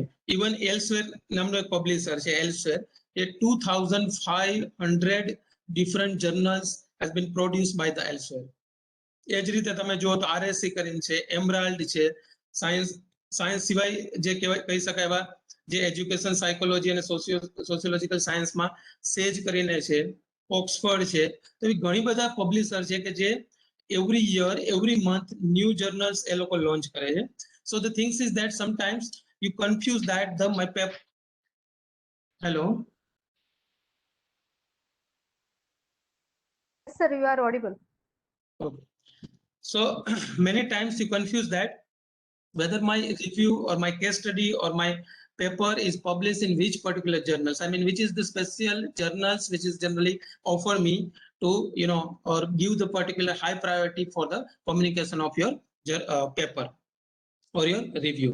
એટલે તમારે એવી જર્નલ સિલેક્ટ કરવી પડે કે જે તમે રિસર્ચ કરેલું હોય અથવા તમે જે રિસર્ચ કે રિવ્યુ કરેલું હોય એ એના પોકેટની અંદર આવે કે એના ડિફાઇન એરિયાની અંદર આવતું હોય. સો મેજોરિટી જર્નલ હોય એનું પોતાનું એક પોકેટ હોય, that means that is known as a aim અને સ્કોપ. એ એમ અને સ્કોપ જે હોય એમાં જ એ લોકો જર્નલ જે છે એ એક્સેપ્ટ કરતા હોય છે. ઘણી જર્નલ એવી હોય છે મલ્ટી ડિસિપ્લિનરી હોય છે ઓર બ્રોડ આસ્પેક્ટ વાળી હોય છે. તો એ બધી જર્નલ જે હોય, those journal which having a broad aims and scope, they can or such a particular journal accept the paper from the old particular domain, for example from social science, medical science, clinical or the life science or natural sciences. So the overview of the journal selection, you can see over here what is the role of the journals. Journal no role શું હોય, અને journal નો role એ રીતે હોય કે જેથી કરીને publisher હોય એ journal publish કરતા હોય. સો ઇનડાયરેક્ટલી પબ્લિશર નો રોલ પણ આ જ હોય કે જે જર્નલ નો રોલ કહી શકાય. Facilitate the communication અમંગ the researcher. કારણ કે તમે જ્યારે પબ્લિશ કરવા માંગો છો ત્યારે તમારે કોમ્યુનિકેટ કરવું પડે, તમારી જે એમએસ છે અને એને ફેસિલિટેટ કરવાનો એક સપોર્ટ હોય છે. Then help set intellectual standard, help the researcher advance in their careers, convey the result to the academic community by the open essays. એટલે જે તમારું પેપર હોય એ પબ્લિશ કરે અને એ ઓનલાઈન એ ફૂલ પેપર ઓનલાઈન સાઇટ ઉપર અપલોડ કરતા હોય કે જર્નલના વોલ્યુમની અંદર પબ્લિશ થયેલું હોય કે જે પર્ટિક્યુલર સ્પેસિફિક ઇસ્યુની અંદર પબ્લિશ થયેલું. Certify the authenticity of the research, જે આપણે મેડમે આગળ વાત કરેલી, બરાબર, એ સર્ટિફાય ઇન ધ સેન્સ ખરેખર ફ્રોડ જર્નલ કે જેને કહેવાય કે પ્રિડેટરી જર્નલમાં નથી, બરાબર. ફ્રોડ જર્નલ ને પ્રિડેટરી જર્નલમાં શું હોય કે એ લોકો પીયર રિવ્યુ ના કરે, ઓકે, વધારે ફીસ લઈને એ ઓવર એ નાઇટ એ લોકો તમને પબ્લિશ કરી આપે. તમે જે ફોર્મમાં મોકલો એ જ ફોર્મમાં પબ્લિશ કરી આપે. Okay. So the basic fundamental part of the preparation and journal selection, for example, you having a research idea, execute your research in laboratory or the in theoretical research, then you have to prepare the manuscript. Okay, and after that you go through the journal selection. So the first, before the journal selection, that you already have a data of the research or the analysis or the result or the outcome, and તમારે એને મેન્યુસ્ક્રિપ્ટ પ્રિપેરેશનમાં ડાળેલું હોવું જોઈએ. એટલે તમારી પાસે title ready હોવું જોઈએ, abstract ready હોવું જોઈએ, methodology, result, outcome, conclusion, referencing, એ બધું તમારી પાસે રેડી હોવું જોઈએ in draft format. Okay, then you use the journal selection or the journal finding. We will discuss that particular part in later. How which are the tools are available for the finding of the journals, or which are the website are available for the journal finding, proper journal finding. પછી તમારે journal, for example XYZ journal તમે select કરી તમારા review માટે અથવા તો તમારા paper માટે, તો તમારે સબમિટ કરવાની હોય. સબમિટ કરતા પહેલા શું કરવું પડે ઘણીવાર કે તમે જે પ્રિપેરેશન કરેલી હોય એ પર્ટિક્યુલર એક ફોર્મેટમાં કરેલી હોય, જર્નલ જે છે એ કોઈ બીજા ફોર્મેટમાં તમારું એ માગે, તો તમારે ઓથર ગાઈડલાઈન હોય, ઓથર ગાઈડલાઈન હોય દરેક જર્નલની અંદર. તો તમે જે જર્નલ સિલેક્ટ કરેલી છે, you have to select the guideline of that particular journal, read the entire that particular part, which are the some of the particular the fonts, types, pages, how to arrange the table, what is the the picture size or the DPI or the resolution of the picture is required. Every and each particular detailing is already given into the guide to author. એટલે તમારે guide to author પ્રમાણે prepare કરવાનું, and then you can ultimately submit that paper into the your selected journals along with your cover letter. Okay, this is one of the particular example, although it is very old example, but at least you can તમે gas કરી શકો કે અત્યારે journal કેટલી હશે. This is the very old, starting from 1715 to 2005. That is the number of the journals every year increasing. In English language journal અંદર in 2014 there were about the 28,000 active peer reviewed English language journal. એ કેટલા 6 વર્ષ પહેલા, અત્યારે કદાચ 30 થી પણ વધારે હશે. ઓકે, એ જ રીતે તમે જુઓ કે 2016 માં there were about the 900 active predatory journal reported. Okay, અત્યારે કદાચ તમે જુઓ તો 1000 થી પણ એ વધારે હશે. So simultaneously both are growing, peer reviewed journal and predatory journal. Okay, અને તમારે ટાર્ગેટ શું હોય પબ્લિશ કરવાનો, કે પિયર રિવ્યુડ જર્નલની અંદર તમારે ટાર્ગેટ હોય કે પબ્લિશ કરવાનો, જેથી કરીને તમને જ્યારે ડિગ્રી એવોર્ડ થાય કે જ્યારે તમે થીસીસ સબમિટ કરો ત્યારે તમારું જે ક્રાઇટેરિયા છે કે મિનિમમ 1 અથવા તો યુજીસી પ્રમાણે 2 તમારે પબ્લિકેશન હોવા જોઈએ. So that will be fulfilled, and if you select the peer reviewed journal, of course it is the credit for you as well as your guide or supervisor. Okay, so some of the most important criteria when choosing as journals, that is good match for your research, you should ultimately consider the aim and scope of the journals. As a journal publish article that are similar to yours, work. What are the journals restriction? Article type. मानो के घणी वार એવું બને clinical science और medical science ની અંદર કે તમે કામ કરતા હોય તમારી પાસે case study હોય, ઓકે, અને ઘણી journal એવી હોય કે case study publish ના કરતી હોય, okay, so that means એ ખાલી review જ કરતી હોય અથવા તો research paper કરતી હોય. So such kind of the restriction are there, okay. And what is the journal's impact factor? Okay, impact factor, that means જે peer review journal હોય એ દર વર્ષે પોતાના નંબર ઓફ જે પેપર હોય સાઇટ થયેલા હોય, પબ્લિશ થયેલા હોય, અને પબ્લિશ થયેલા જે પેપર પર્ટિક્યુલર જર્નલમાં હોય એ આગલા વર્ષે કેટલા પબ્લિશ થયેલા અને પાછલા વર્ષે કેટલા સાઇટ થયેલા એનો એક રેશિયો હોય. એ રેશિયો ઉપર એનો ઇમ્પેક્ટ ફેક્ટર આવે. એટલે જેટલો ઇમ્પેક્ટ ફેક્ટર વધારે એટલો એનો મતલબ સીધો ફંક્શનલ વર્ડમાં એવો થાય કે જર્નલ વધારે standard or authentic or more significant one in scientific community. Okay, so which are the consideration for the selection of the journal? Identify the target journals. Is link research, it is one can say that જે કહેવાય ને આપણે કે hashtag માંથી needle find out કરવી એના જેવી વસ્તુ છે, બરાબર, કે એક કચરાનો ઢગલો અને ટાંકણી પડી ગઈ હોય અને જે તમારે એને ફાઇન્ડ આઉટ કરવી જોઈએ તો તમારે મેગ્નેટ જોઈએ. તો મેગ્નેટ શું છે? that is nothing but the journal finder, journal suggester tools are there, or the website are there, so that is act as a magnet. Okay, so you just that magnet you have to identify, and you should having that knowledge to which particulars website you should ultimately aware regarding the which particular website you should visit to find out the standard, authentic, non-predatory journal. Okay, select the journal which offer the peer reviewed process. Okay, then select the journal which are UGC notified or UGC referred, because all of you know that, okay, many of you are teachers at the college level, you know that UGC referred journals are considered right now, okay, for the CAS as well as for the career advancement. So if possible, select the journals with the impact factor. Impact factor જે છે એ Thomas ર્યુટરનો copyright word હતો જે અત્યારે ક્લેવિરેટ્સમાં છે. So that particular impact factor journal, જો તમારું journal થોડું novel હોય, એમાં ઇનોવેટિવ આઈડિયા હોય, ઇનોવેટિવ મેથડ્સ યુઝ એક્સપ્લોર કરવો હોય, એ પોકેટ કોઈ એક્સપ્લોર ના કરેલો ડેટા તમારા નવા હોય. સો સચ particular novelty or the the innovation, okay, they are very good, the such particular research having a good chance to publish into the impact factor journal. તો આવી જે ડેટા હોય કે આવો તમારી પાસે નોવેલ રિસર્ચ કરેલું હોય તો ઇઝીલી એ ઇમ્પેક્ટ ફેક્ટર જર્નલ જે હોય એ જર્નલમાં તમે પબ્લિશ કરી શકો. Okay, be careful with the clone journal. Clone જર્નલનો ફંડા એવો છે કે જર્નલ જે હોય, ઓકે, એના જેવું ટાઇટલ બીજું હોય અને એ જે છે એ ક્લોન જર્નલ કહેવાય. ફોર એક્ઝામ્પલ હું વેબસાઇટ ઉપર લઈ જાઉં અહીંથી એટલે તમને ખ્યાલ આવશે. યુજીસી ઉપર એનું લિસ્ટ મૂકેલું છે.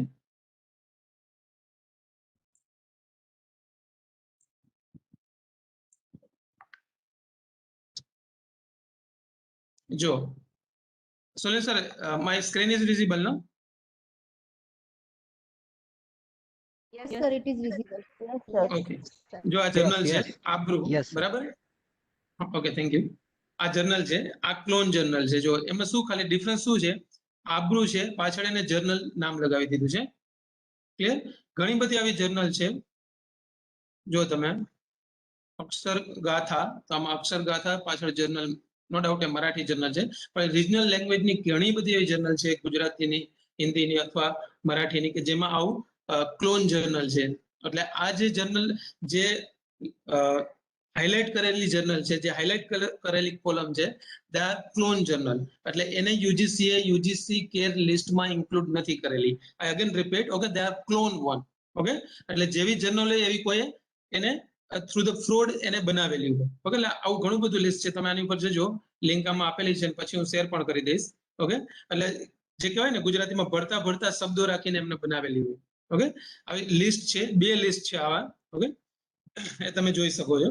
સો ધીઝ આર ધ ક્લોન. એટલે તમારે ક્લોન જર્નલનું સિલેક્શન કરો ત્યારે ક્લોન જર્નલ નહીં વાપરવાની. અને ઘણીવાર બીઇંગ એ સ્ટુડન્ટ ફર્સ્ટ ટાઈમ તમે જ્યારે શું કહેવાય યુઝ કરતા હોય અથવા ફર્સ્ટ ટાઈમ તમે કોમ્યુનિકેટ કરતા હોય ત્યારે ખ્યાલ પણ ના હોય કે જે જર્નલ હું યુઝ કરું છું એ જર્નલ ખરેખર શું કહેવાય ક્લોન જર્નલ છે કે સિમિલર છે. કારણ કે ઘણીવાર તો એવું થાય કે એના માત્ર અમુક યુઆરએલ ઉપરથી વેબસાઇટ ઉપરથી તમે ડિફરન્સ કરી શકો. જો આ એક જર્નલ છે ટિફાન કઈ તમે જો એની ક્લોન જર્નલ નું નામ એ જ છે, બરાબર. એટલે ઘણીવાર એવું થાય આમાં તમે જુઓ આ જર્નલ તો બહુ સ્માર્ટનેસ વાપરેલી છે. THAPI છે સ્પેલિંગ THAPI છે with an UGC care journal પાછળ એવું એને સફિક્સ લગાડી દીધું. એટલે શું થાય કે રિયલી આ જર્નલ એ UGC કેર લિસ્ટમાં છે પણ ખરેખર એવું હોય કે એવું ક્લોન જર્નલ હોય. સાચી જે જર્નલ હોય કોઈક બીજી જોઈએ. આ ગુજરાતીમાં જ પબ્લિશ થાય છે એટલે ગુજરાતી સ્ટુડન્ટને કદાચ ખ્યાલ પણ હશે. ઓકે, એટલે આવા ક્લોન જર્નલ થી તમારે કેરફુલ થોડું રહેવાનું. Be careful with the predatory publication process. Predatory publication process એવી હોય કે ઘણીવાર તમને ખ્યાલ હોય એવા પ્રમોશનના ઈમેલ આવેલા હોય તમારા ઈમેલ બોક્સમાં કે 1 દિવસની અંદર કે 2 દિવસની અંદર કે 5 દિવસની અંદર આટલા રૂપિયા પે કરો તો એ તમારું પબ્લિશ થઈ જાય. ઘણી જગ્યાએ એવા લોભામણી જાહેરાતો આવતી હોય છે. પ્રેડેટરી પબ્લિશર જનરલી શું હોય કે એ લોકો એક પબ્લિકેશન હાઉસ હોય એમાંથી 4-5 એ લોકો પ્રેડેટરી જર્નલ ચલાવતા હોય. ઓકે, તમે કેવી રીતે આઈડેન્ટિફાઈ કરી શકો એને કે જર્નલ હોય એ પહેલી વસ્તુ તો યુજીસી લિસ્ટમાં ના હોય, યુજીસી કેર લિસ્ટમાં ના હોય, સ્કોપસમાં ના હોય, એલ્સવેરમાં ના હોય, બેન્થામમાં ના હોય, સેજમાં ના હોય, ટેલર એન્ડ ફ્રાન્સિસમાં ના હોય. ઓકે, કોઈ પણ જગ્યાએ એવી ના હોય લિસ્ટેડ. ઓકે, અને જો ટ્રેડિશનલ લેંગ્વેજની હોય તો તમારે આ યુઝ કરી લેવાનું ટ્રેડિશનલ લેંગ્વેજમાં કે ક્લોનમાં ન હોવી જોઈએ. ઓકે, જો ક્લોનમાં હોય એનો મતલબ કે ફેક જર્નલ છે. ઓકે, એટલે ઘણીવાર ફેક પબ્લિશર હોય કે બધી જર્નલ ફેક ચાલતી હોય. Okay, so a predatory publisher is an opportunistic publishing venue that exploit the academic need to publish but offer a little reward to those using their service. So which are some of the what are the harms to use the such particular predatory journals? Your work may be subject to the under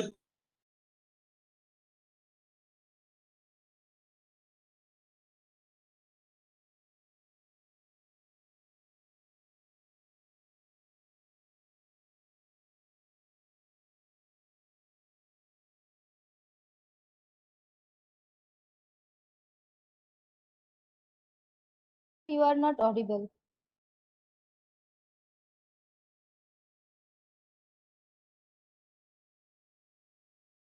અવાજ નથી આવતો sir. Hello hello.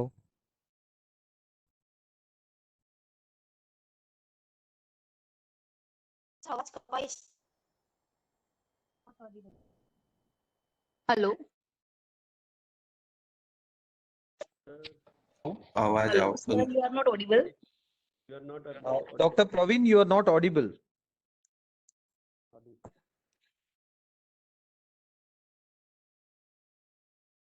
Hello. Dr. Praveen? Sir, you are not audible. You are not audible. Yeah, we have conveyed a message to him. He's working on it. Thank you.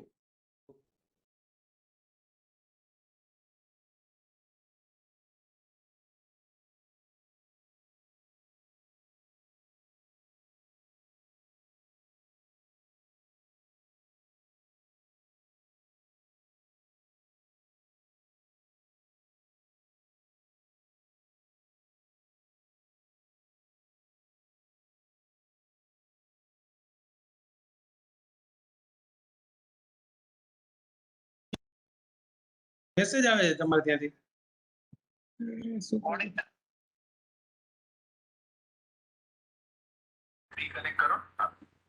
Mike change microphone કે છે.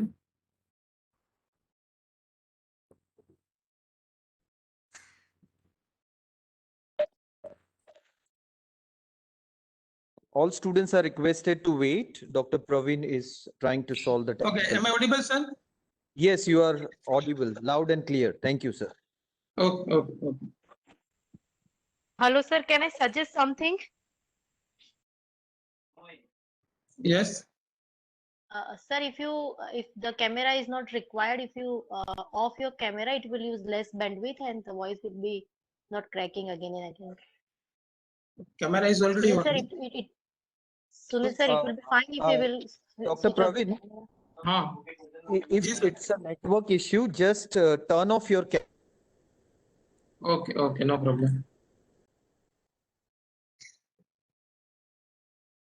That will help with the speed. I think internet connectivity, internet speed is a problem. Yes, no problem. Thank you, sir. Yeah. Okay, so we are discussing that is the harm from the search publisher. Okay, so you can see these are some of the probable the problems or the issue, okay, generated from the predatory journals. Okay, how to get the idea to select the proper research, proper journals for your research or your research work.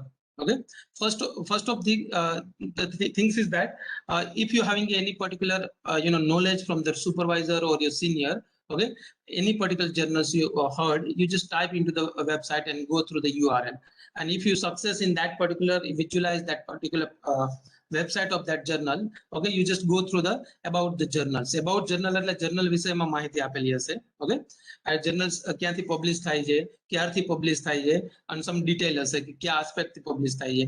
પછી એમાં aim અને scope હશે. Aim and scope define the which are the different particular areas, field or the domain, okay, they are covered.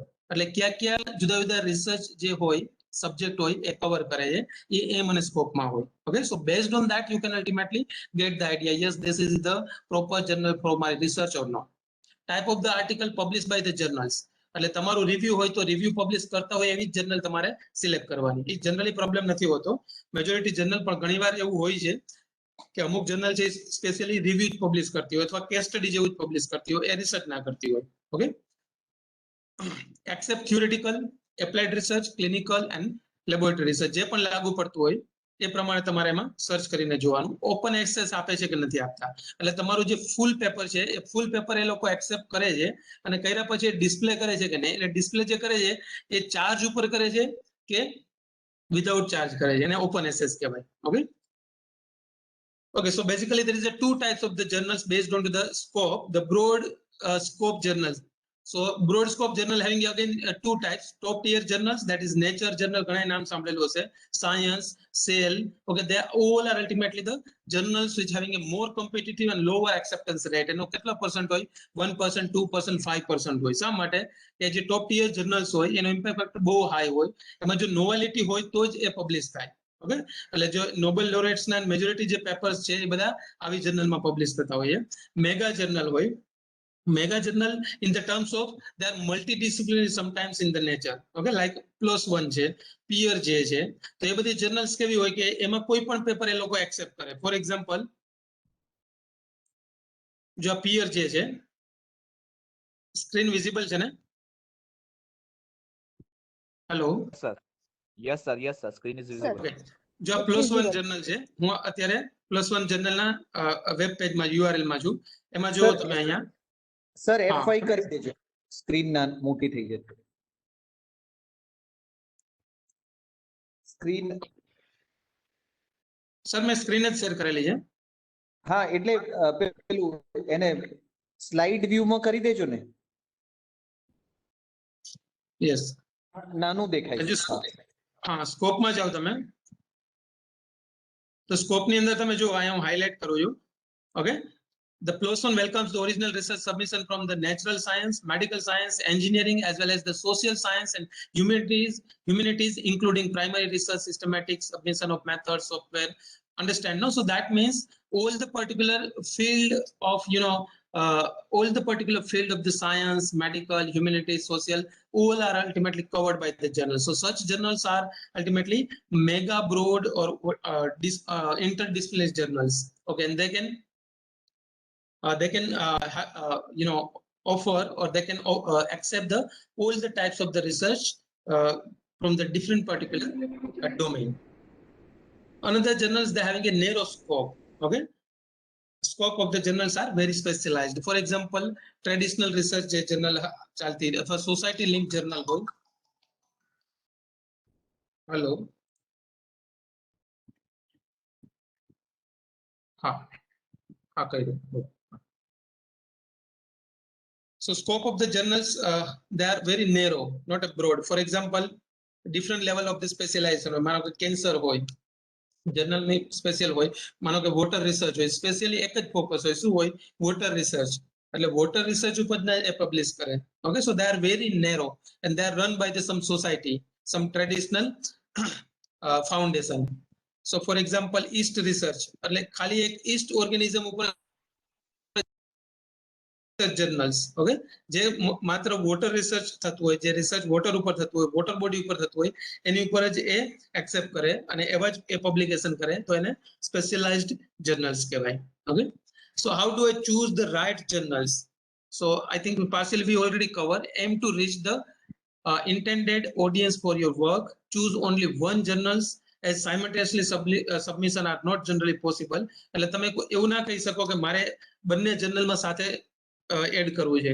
ઘણીવાર એવું કરે છે smart work કે title અને એબ્સ્ટ્રેક્ટ થોડો ચેન્જ કરી દે અને પછી બે જર્નલમાં નાખે. પણ જનરલી ઇથિકલી એવું ના થવું જોઈએ અથવા તો ના કરવું જોઈએ. Supervisor and colleagues can provide a good suggestion.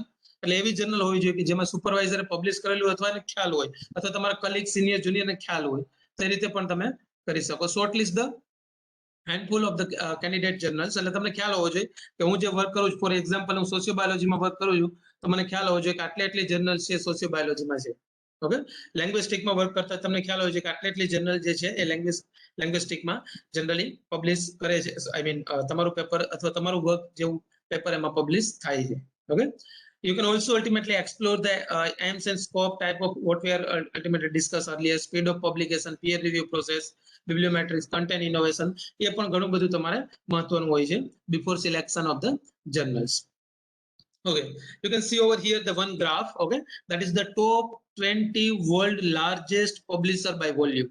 આ એવી બધી કંપની છે, ઓકે, કે વર્લ્ડની 20 જે કંપની છે સૌથી વધારે પબ્લિકેશન કરે છે જર્નલની. ઓકે, અને જે નંબર આપેલા છે એ નંબર છે that is nothing but the average number of citation in 2020. average number of citation એટલે શું? ફોર એક્ઝામ્પલ ફર્સ્ટ જે છે એ ACS અમેરિકન કેમિકલ સોસાયટીની જર્નલ છે. માનો કે એ સોરી અમેરિકન કેમિકલ સોસાયટી જે છે એ એઝ એ પબ્લિશર છે. માનો કે એ જે સોસાયટી છે એની પાસે 100 જર્નલ હોય, બરાબર. 100 જર્નલની અંદર એ લોકોએ માનો કે 3000 પેપર છેલ્લા 3 વર્ષમાં 17, 18 અને 19માં પબ્લિશ કરેલા છે. એ 3000 પેપર જે હોય એ બીજા લોકોએ કેટલી વાર સાઇટ કર્યા, ઓકે, ડિવાઇડેડ બાય 3000 કરે તો એનો સ્કોર 5 થી વધારે છે. So based on that citation score of the 2020 year, okay, these are the top 20 list of the publisher worldwide. તમે જુઓ ફ્રન્ટાયર છે, RSC છે, royal society of chemistry, okay, American physical society છે, +1 જે આપણે જોયું એ છે, IEEE છે, MDPR, Elsevier, Springer Nature, Wiley, okay, BMJ, Hindawi. I mean ઘણી બધી છે. તમે જો arts, humanities, social science, psychology અને એજ્યુકેશન હોય તો એમરાલ્ડ છે, પછી સેજ છે. Okay, so these all are ultimately the good publisher. So you have to select the journals from this particular publisher. એટલે હું એવું ઇન્સિસ્ટ નથી કરતો આમાંથી જ કરો, પણ મેજોરિટી જે વર્લ્ડમાં તમે જુઓ ટોટલ સાયન્ટિફિક લિટરેચર ને સાઇટેશન જે થાય છે એ ટોપ 20 જે પબ્લિશર્સ છે એમાંથી જ થાય છે. ઓકે, 90% આમાંથી જ થાય છે. એટલે આવી જે જર્નલ, આ જર્નલ પબ્લિશર છે, જર્નલના નામ નથી, જર્નલ પબ્લિશ કરતી કંપનીના નામ છે, એનું નામ છે પબ્લિશર. ઓકે, પબ્લિશર એટલે પબ્લિશર જે માનો કે ફ્રન્ટાયરમાં તમે જાઓ તો ફ્રન્ટાયરની નીચે ઘણી બધી જર્નલ છે. ઓકે, તમે ઓક્સફર્ડમાં જાઓ તો ઓક્સફર્ડની નીચે ઘણી બધી જર્નલ છે. ઓકે, જનરલી શું હોય છે કે એ લોકોનું બેઝિક, ફોર એક્ઝામ્પલ હું એલ્સવેરનું લઉં છું, એ લોકોની સાયકલ શું હોય પબ્લિકેશન કરવાની, બરાબર. સબમિશન મેનેજ કરે, પીયર રિવ્યુ મેનેજ કરે, એડિટિંગ કરે, એડિટિંગ કરીને ફાઇનલ પ્રિપેરેશન કરે, પછી પ્રોડક્શનમાં જાય એટલે તમારું જે પેપર તમે કોમ્યુનિકેટ કરેલું હોય અને અલ્ટિમેટલી એ પબ્લિશ થાય અને ડિસમિનેટ થાય.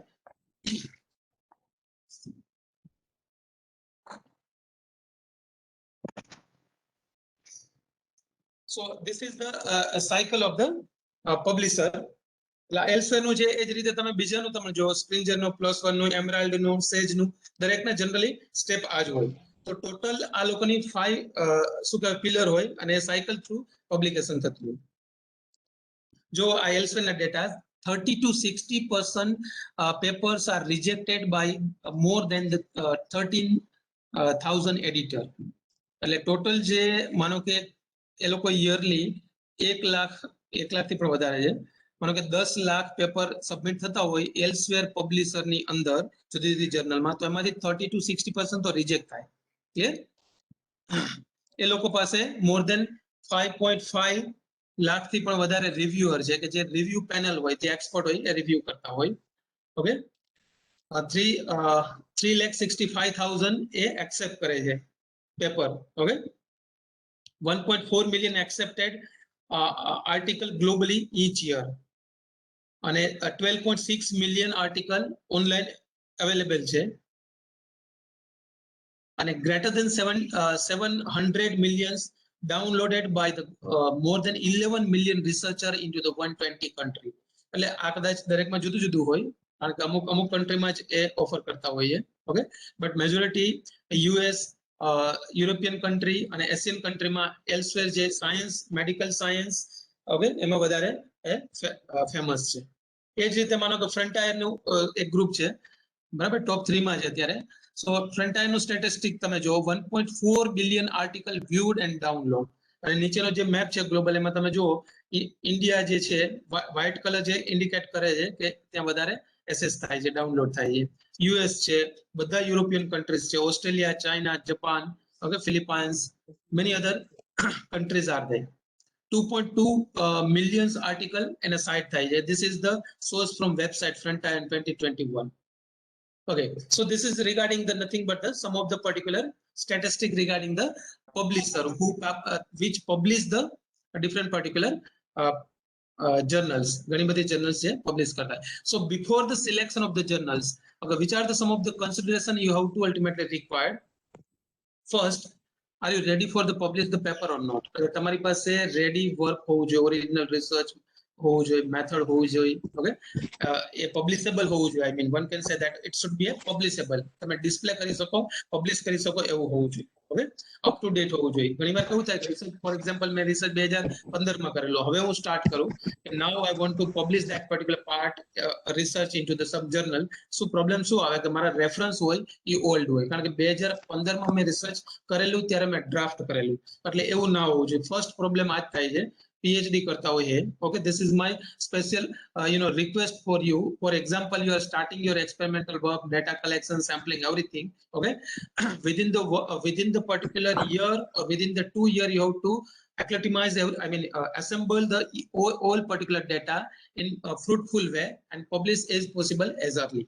ઓકે, અધરવાઇઝ કેવું થાય, જેટલું ઓલ્ડ થતું જાય એટલો એ પ્રોબ્લેમ થાય, કારણ કે રિવ્યુઅર એ જોવે કે તમે તો ડેટા કલેક્ટ કરેલા હતા 2018 માં, પબ્લિશ કરો 2021 માં. Okay, so this is also one of the key point or the key hurdles into the publication. What makes a strong manuscript? તમે જે મેન્યુસ્ક્રિપ્ટ પબ્લિશ ના થયેલું પેપરને મેન્યુસ્ક્રિપ્ટ કહેવાય.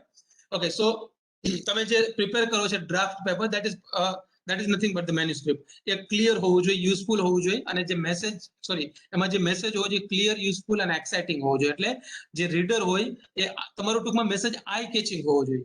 ઓકે, સો કોઈ રીડર હોય એ એકદમ લેમેન હોય એ પણ ઇઝીલી સમજી શકે અને એકદમ ક્લિયર કન્સેપ્ટમાં હોવું જોઈએ. Presented and constructed in a logical manner, allowing the readers to easy grasp the significance. એટલે અંદરથી જે કહેવાય ને તમારી સમરી હોય, એ સમરી કે તમારું જે કહેવાય ને હાર્ટ ઓફ જે મેન્યુસ્ક્રિપ્ટ હોય એ ઇઝીલી ગ્રાસ્પ થઈ શકે એવું હોવું જોઈએ. એટલે તમારું પ્રિપેરેશન એવું એમ ટૂંકમાં હિસ્ટોરિકલ હોવું જોઈએ. કોઈ પણ સબ્જેક્ટ હોય, ગુજરાતી હોય, હિન્દી હોય, ઇંગ્લિશ હોય કે સોશિયલ સાયન્સ હોય કે ક્લિનિકલ સાયન્સ હોય. ઓકે, દરેકમાં આ ફોલો એ જ કરવું પડે તમારે, જેથી કરીને પેપર છે એ પબ્લિશેબલ થાય.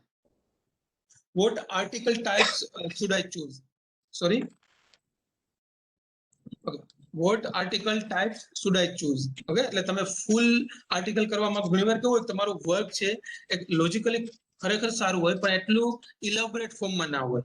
ઓકે, તો તમે short publication, short article, brief paper એ પણ તમે કરી શકો. હોલિસ્ટિક તમે કરેલું હોય, હવે કમ્પ્રિહેન્સિવ તમારી પાસે રિસર્ચ હોય, તમે ફૂલ આર્ટિકલ લઈ શકો. ડિફરન્સ એટલો હોય, ફૂલ આર્ટિકલમાં એ લોકોની લેન્થ 8 A4 સાઇઝના પેજ થી 20 સુધી અલાઉડ કરતા હોય ઘણા, એનું જુદું જુદું હોય દરેકનું, પણ એટલીસ્ટ થંબ રૂલ છે કે 8 થી વધારે હોય. ઓકે, શોર્ટ અથવા બ્રીફ કોમ્યુનિકેશનમાં કેવું હોય, 4 પેજ, 2 પેજ, 1 પેજ એવું હોય. ઓકે, અને એમાં ખાલી એક જ ટેબલ કે એક જ ફિગર અથવા એક ટેબલ અને એક ફિગર જ અલાઉડ કરતા હોય. ઓકે, પછી this is known as short communication. Letters generally એડિટરને લખવાનો હોય છે, બીઇંગ એ સ્ટુડન્ટ ઘણીવાર એ લોકો નથી પબ્લિશ કરતા. એટલે સ્ટુડન્ટના લેટર એ ના હોય. રિવ્યુ પેપર હોય, જે આપણે આગળ વાત કરેલી કે તમે ડેટા કલેક્શન કરેલું હોય, ઓકે, અને તમે રિવ્યુ બનાવેલું હોય પર્ટિક્યુલર એક ફોકસ ઉપર, એક પર્ટિક્યુલર પ્રોબ્લેમ ઉપર. માનો કે રિવર પોલ્યુશન ઉપર તમે બનાવેલો કે ઇન્ડિયામાં રિવર પોલ્યુશન લાસ્ટ 10 year ના તમે ડેટા કાઢો ને એની ઉપર તમે રિવ્યુ બનાવો, okay, then you can ultimately having a very lengthy data, very the large collection of data. Okay, તો તમે એને રિવ્યુ પેપર જે એક્સેપ્ટ કરતા હોય એમાં તમે કરી શકો. Okay, so this is regarding nothing but the before the selection of the journals. Okay, now how to select the journal. So which are the tools are available? Okay, so tools to help you choose help you to choose the right journals. Okay, so most of the publishers have their own developed journal finder.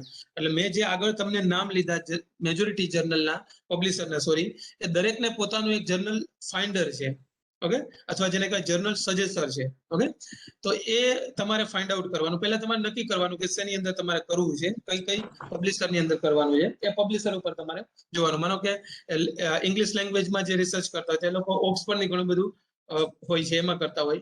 એજ્યુકેશનમાં, સાયકોલોજીમાં અને બાકી હ્યુમેનિટીઝમાં કામ કરતા એ લોકો સેજ કરીને એક છે પબ્લિશર, એમાં એ લોકો કરતા હોય. સાયન્સમાં છે તો સ્પ્રિંજર નેચર હોય, એલ્સવેર હોય, એમાં કરતા હોય. મેડિકલ છે તો એ બાયોમેડિકલ કરીને એક પબ્લિશર છે, એલ્સવેર છે, એમાં કરતા હોય. આઈ મીન દરેકનું જુદું જુદું હોય, પણ એવું નથી હોતું કે સેજ વાળા સાયન્સનું ના કરે, એજ્યુકેશનનું જ કરતા હોય. ઓકે, બટ ઘણીવાર એવું હોય કે પર્ટિક્યુલર પબ્લિશર હોય ઓરિજિનલી એ એજ્યુકેશનની જર્નલમાંથી જ વધારે એનું ફોકસ હોય, સાયન્સની જર્નલ ઓછી હોય.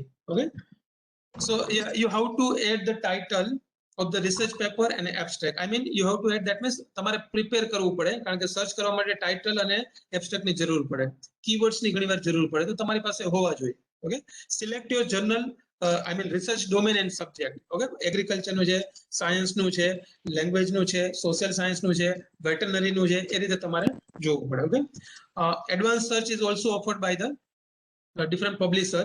Okay, to narrow down your search. એટલે તમારે સ્પેસિફિકલી માનો કે નેનો ટેકનોલોજી જોઈએ, ફિઝિક્સ નહીં કે ઇલેક્ટ્રોનિક્સ કે એન્જિનિયરિંગ ની અંદર તમારે માત્ર નેનો ટેકનોલોજી જોઈએ, અથવા નેનો ટેકનોલોજીમાં નેનો બાયોટેકનોલોજી જોતું હોય તો એ તમે કરી શકો એ રીતે. ઓકે, પેલું છે એલ્સવેર જર્નલ ફાઇન્ડર. એટલે હવે હું તમને ફોટોગ્રાફ નથી આપતો, હું રિયલ વેબસાઇટ ઉપર લઈ જાઉં, એ વધારે સારું પડશે. ઓકે,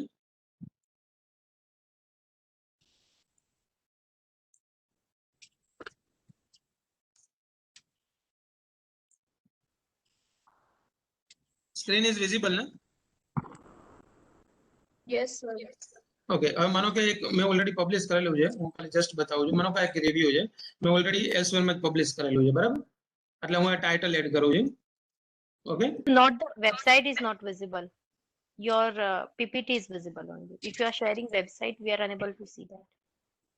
ઓકે, વેબસાઇટ નથી visible. I guess for that you have to stop sharing and share the website again.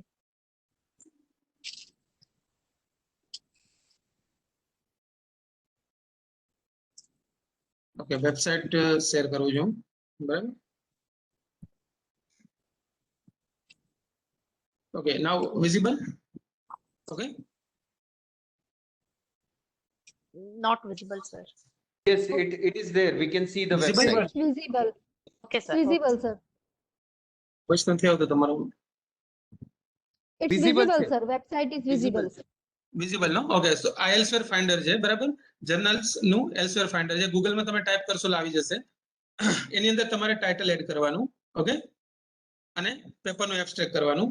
પછી જર્નલની અંદર કીવર્ડ તમે નાખી શકો. માનો કે તમે કીવર્ડ નાખો તો એ જે એબ્સ્ટ્રેક્ટ ટાઇટલ ના હોય એ આગળના લેક્ચરમાં વાત થયેલી હતી એટલે એ પ્રમાણે તમે લખી શકો, બરાબર? ફિલ્ડે તમે કરી શકો. એગ્રીકલ્ચરમાં તમારે જવાનું છે કે એન્વાયરમેન્ટ સાયન્સમાં જે પણ હોય, તમારે ના રાખવું હોય તો બ્રોડ ફિલ્ડ રહે. Find the journals. Okay, so you can see over here within the couple of minutes, okay, you will having 49 different journals. મેં ઓલરેડી આ પબ્લિશ કરેલું છે, એટલે પહેલી જર્નલ એ જ આવશે કે જેમાં પબ્લિશ થયેલું છે. ઓકે, એટલે એના પછી જોઈએ આપણે તો જુઓ, આની અંદર computational and structural biotechnology journal આપેલું છે, એનો મેચ સ્કોર છે, ટેક્સ મેચ સ્કોર જો આઉટ ઓફ 5 4 સુધી છે. ઓકે, એની જર્નલનો ઇમ્પેક્ટ ફેક્ટર કેટલો છે બતાવે, એક્સેપ્ટન્સ રેટ કેટલો છે, એટલે કે જર્નલને 100 આપો તો 100 માંથી 44 પબ્લિશ કરે છે, એટલે બહુ સારો કહેવાય. ઓકે, જેનો 20 થી વધારે હોય અને બહુ સારો કહેવાય, અને 40 થી વધારે એટલે તો ઘણો સારો કહેવાય. ઓકે, પછી ફર્સ્ટ ડિસિઝન જે હોય તમે સબમિટ કરો પેપર બરાબર ઓનલાઈન, તો એનું ફર્સ્ટ ડિસિઝન ક્યારે આવે એ 6 weeks એ ટાઈમ લખેલો છે અને ટાઈમ ઓફ પબ્લિકેશન ટોટલ જે ટાઈમ હોય એ કેટલો છે એ આપેલ.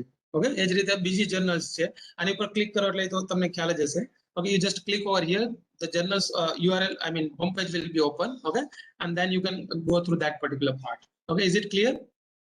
Okay, in second, okay, બીજામાં આપણે જઈએ છીએ સ્પ્રિંજર ની જર્નલ છે, સ્પ્રિંજર નેચર ની. ઓકે, આ સ્પ્રિંજર નેચર છે. ઓકે, એમાં તમારે સેમ ફોર એક્ઝામ્પલ હું કોઈ એવું પેપર લઉં, બીજું માનો કે આ રિવ્યુ હતું, માનો કે પેપર છે મલ્ટી ડિસિપ્લિનરી પેપર છે બરાબર, એમાં ડિગ્રેડેશન છે, એન્વાયરમેન્ટ છે, સ્ટેટિસ્ટિક છે, મેનેજમેન્ટ છે, બધું છે.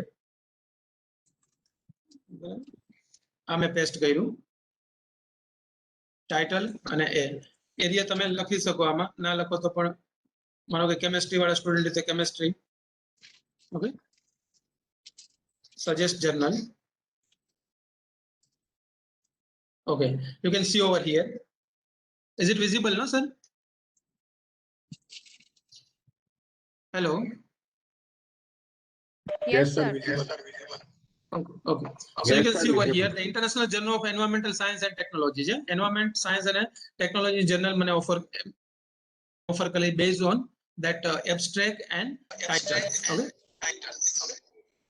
So any impact factor છે, કેટલા દિવસમાં ફર્સ્ટ ડિસિઝન આવે છે, એક્સેપ્ટન્સ રેટ કેટલો છે. ઓકે, આની પર ક્લિક કરો એટલે એની પાછી વેબસાઇટ આઈ મીન એનું હોમ પેજ ખુલશે, એ તમે ઓપન કરી જોઈ શકો. ઓકે, ફોર એક્ઝામ્પલ આ 3 બાયોટેક કરીને એક જર્નલ્સ છે. ઓકે, એની અંદર એમ અને સ્કોપમાં તમે જાઓ. ઓકે, ઘણી બધી ડિટેલ અંદર તમે જઈ શકો. અત્યારે એટલો ટાઈમ નથી એટલે હું જસ્ટ આજ બતાવું છું બરાબર. એટલે જર્નલનું સિલેક્શન સ્પ્રિંજરમાં આ રીતે થાય. થર્ડ આપણે લઈ વાયલી નું આવે છે, વાયલી જર્નલ ફાઇન્ડર.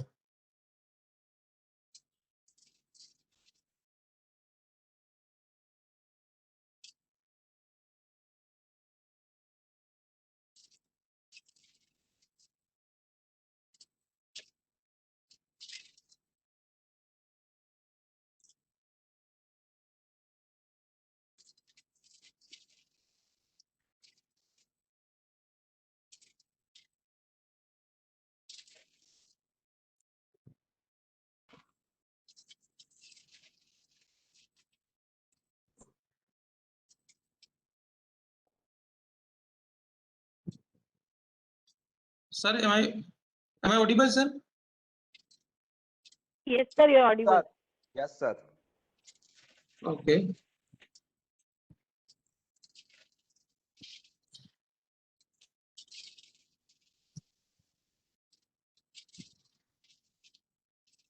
હા, જો આ વાયલી જે છે એમાં તમે find matching based on manuscript, title અને એબ્સ્ટ્રેક્ટ પ્રમાણે કરી શકો. તમે જર્નલ બાય ટાઇટલ પણ કરી શકો. તમારું જર્નલનું નામ લખો તમે, ફોર એક્ઝામ્પલ હું કેન્સર લખું તો કેન્સરના રિલેટેડ જે જર્નલ હશે, ફોર એક્ઝામ્પલ કેન્સર રિપોર્ટ છે, કેન્સર મેડિસિન છે, કેન્સર સાયન્સ છે, એ આવી જાય. Is it clear? ઓકે, પછી ટેલર એન્ડ ફ્રાન્સિસ છે.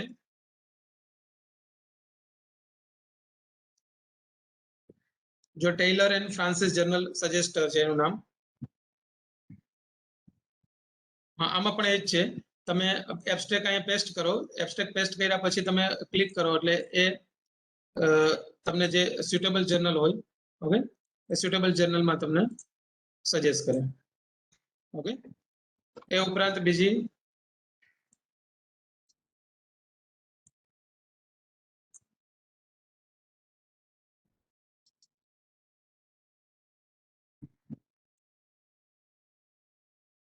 જો I think is it visible no? Yes, sir. Taylor and Francis Yes, sir. yes. It is visible. Taylor and Francis ની journal છે ઘણી બધી, તમે જુઓ. ઓકે, એની અંદર અબાઉટ જર્નલ્સ, એનો મેટ્રિક્સ બધા હોય, ઇમ્પેક્ટ ફેક્ટર કેટલો, સાઇટેશન, આ તે બધું, સ્પીડ ઓફ એક્સેપ્ટન્સ કેટલું છે, ઓકે, એવરેજ એક્સેપ્ટન્સ કેટલું છે, દરેક વસ્તુ આમ આપે. એ જનરલી જીઓ જુદું જુદું હોય, બાકી તો બધું સેમ જ હોય છે. મોસ્ટ ઇમ્પોર્ટન્ટ એક સેજની જર્નલ છે, ફાઇન્ડર છે, એનું નામ છે ઇડાન્સ.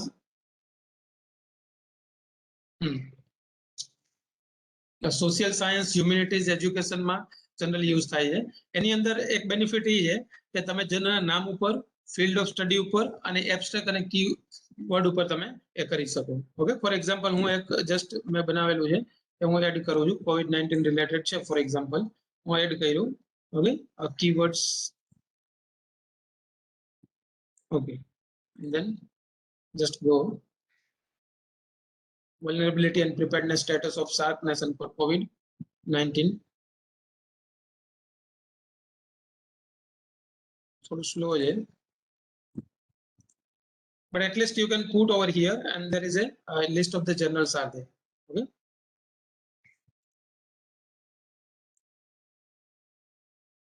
field of study ઉપર તમે કરી શકો, agriculture science, rural science, education. Okay, આ ઉપરાંત એક એમરાલ્ડ કરીને છે પબ્લિશર.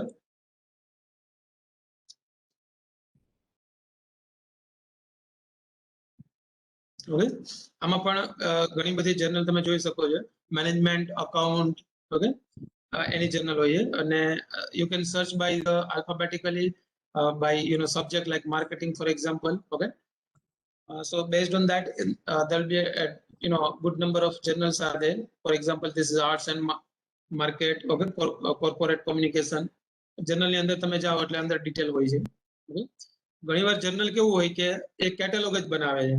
ઓકે, જેમ આપણે મેનુ હોય બરાબર, એ રીતે કેટેલોગ બનાવે. ફોર એક્ઝામ્પલ બેન્થામ છે, તો બેન્થામ એ લોકો પબ્લિશર જર્નલ કેટેલોગ જ છે, રેડીમેડ છે બરાબર. તમારે ફોર એક્ઝામ્પલ કોઈ એક particular example current organic chemistry for example છે, ક્લિનિકલ ટ્રાયલની છે, ડ્રગ છે, બાયોટેકનોલોજીની છે, ઘણી બધી સાયન્સની જર્નલ છે, ફૂડ સાયન્સની પણ છે બરાબર.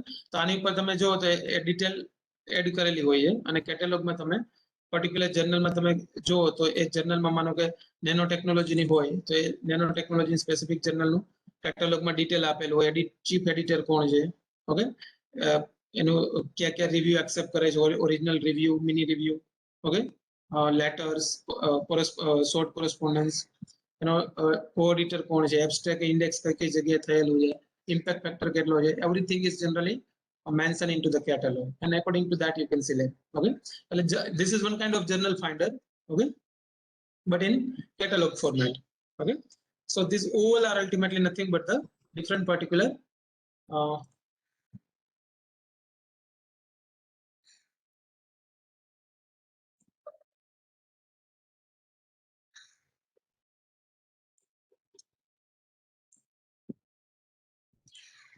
sir, PPT visible છે? Yes, it is visible. Okay, so this is regarding the એને enlarge કરી this Springer journal suggestor. Okay, URL મેં આપેલી છે આમાં દરેકમાં. આપણે વાયલીનું પણ જોયું એ રીતે, ટેલર એન્ડ ફ્રાન્સિસનું જોયું, સેજનું ઇડાન જે છે એ જોયું, દેન એમરાલ્ડ જોયું. ઓકે, આ જે કેટેલોગ હમણાં આપણે જે વાત થયેલી બેન્થામનું એ કેટેલોગ છે. Okay, now the how to find the impact factor journals. Okay, impact factor journal કઈ રીતે ફાઇન્ડ આઉટ કરવી એના માટે છે જર્નલ સાઇટેશન રિપોર્ટ. એવું ગૂગલમાં લખશો એટલે આવશે journal citation report. Okay, Sir, the Thomas PPT return is નું not હતું. visible to me. Is it visible to other Sorry? people? The PPT is not visible. I can see the website, the catalog. Yeah. Sir હજુ website જ share થાય છે, website વાળો screen share થઈ રહ્યો છે sir. Okay, 1 minute.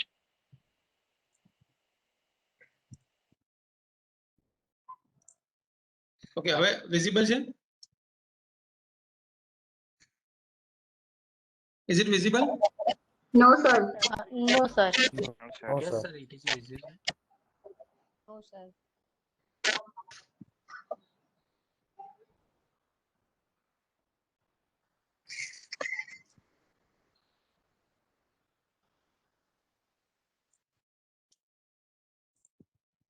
Okay, now I think visible.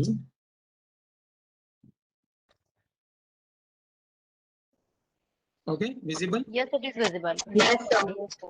Okay, so we are going through that particular part. Okay. Okay, now how to find the impact factor journals. એટલે જો તમારે આમાંથી impact factor journal find out કે no doubt એમાં આગળ હતો જ impact factor તમને ખ્યાલ જ છે.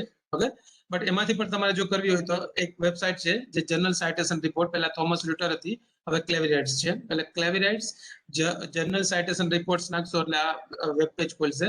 લોગિન આપશો, ગેસ્ટ લોગિન અલાઉડ છે, સ્ટુડન્ટ લોગિન અલાઉડ છે. એટલે આવી રીતે પેજ ખુલશે. બરાબર, એમાં સિલેક્ટ કરો. ફોર એક્ઝામ્પલ અહીંયા તમે જોઈ શકો છો સિલેક્ટ કેટેગરી, તમે જીઓ સાયન્સ અથવા મલ્ટી ડિસિપ્લિનરી કરેલી છે. ઓકે, તો એ સિલેક્ટ કરશો એટલે શું થશે, એ જીઓ સાયન્સ ને રિલેટેડ જ આવશે.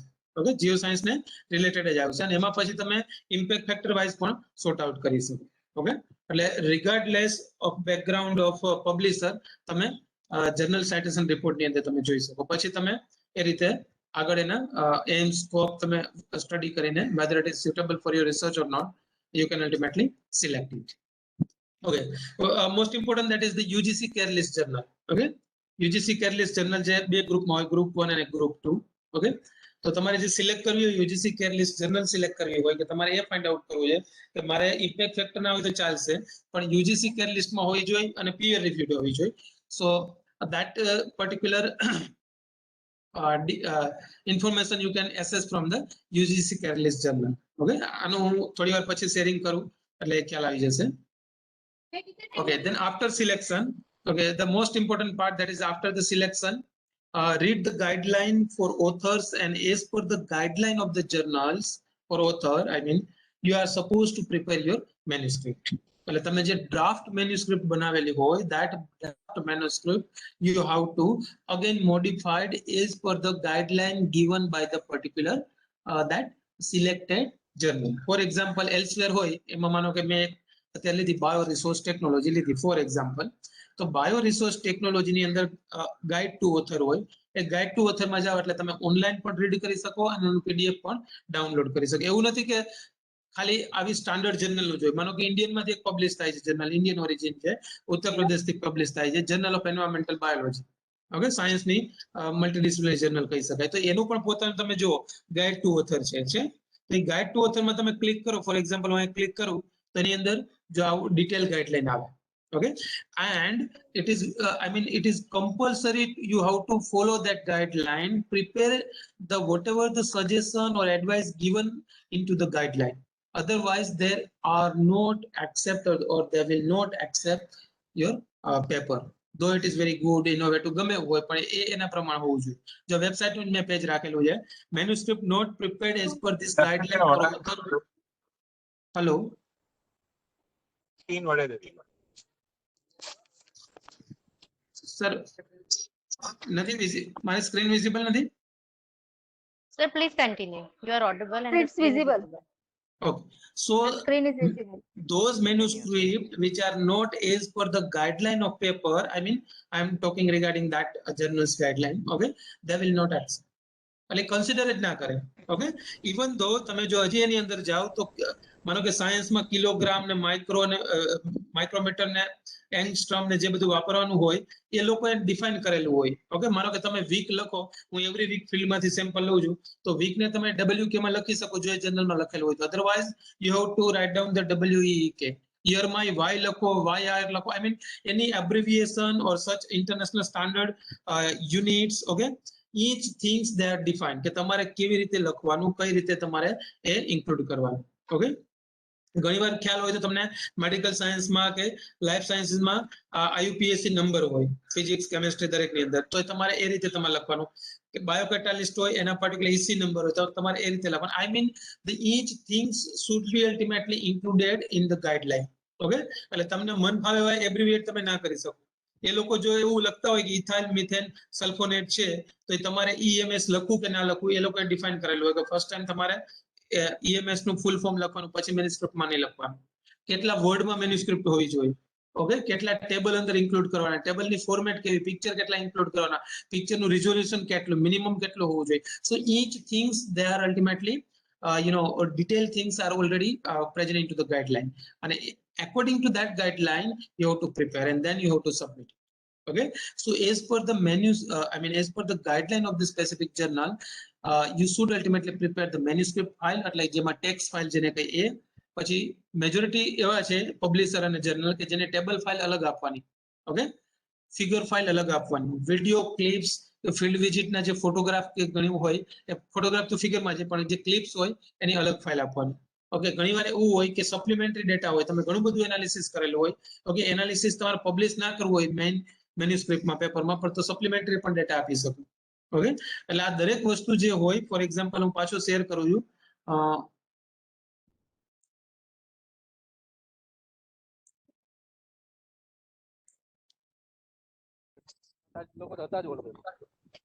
જો તમને ઓથર ગાઈડલાઈન હોય એ હું શેર કરું છું.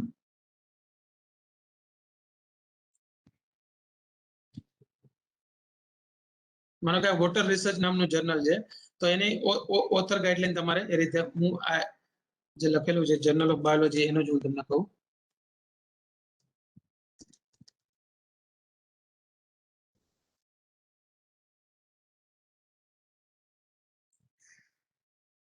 ત્રિવેણી એન્ટરપ્રાઇઝ ઉત્તર પ્રદેશથી પબ્લિશ થાય છે.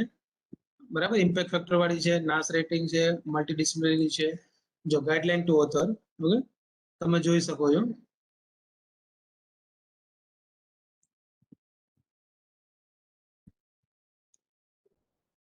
જો ફિગર કયા ફોર્મમાં આપવી કદાચ વચાશે નહીં, પણ તમે એટલીસ્ટ ખ્યાલ આવશે કે એ દરેક ફોર્મની ડિટેલ આપેલી હોય, દરેક પેજ નંબર સાથે આપેલું હોય. ઓકે, સાઇઝ, ફોન્ટ, હાઇલાઇટ, દરેક વસ્તુ એમને ડિફાઇન કરેલી હોય. ઓકે, એટલે દરેકની જુદી જુદી હોય.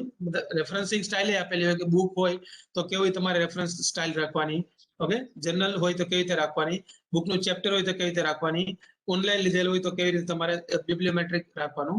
એ બિબ્લિયોમેટ્રિક જુદી જુદી રીતે હોય અને તમારે ફોલો કરવાનું.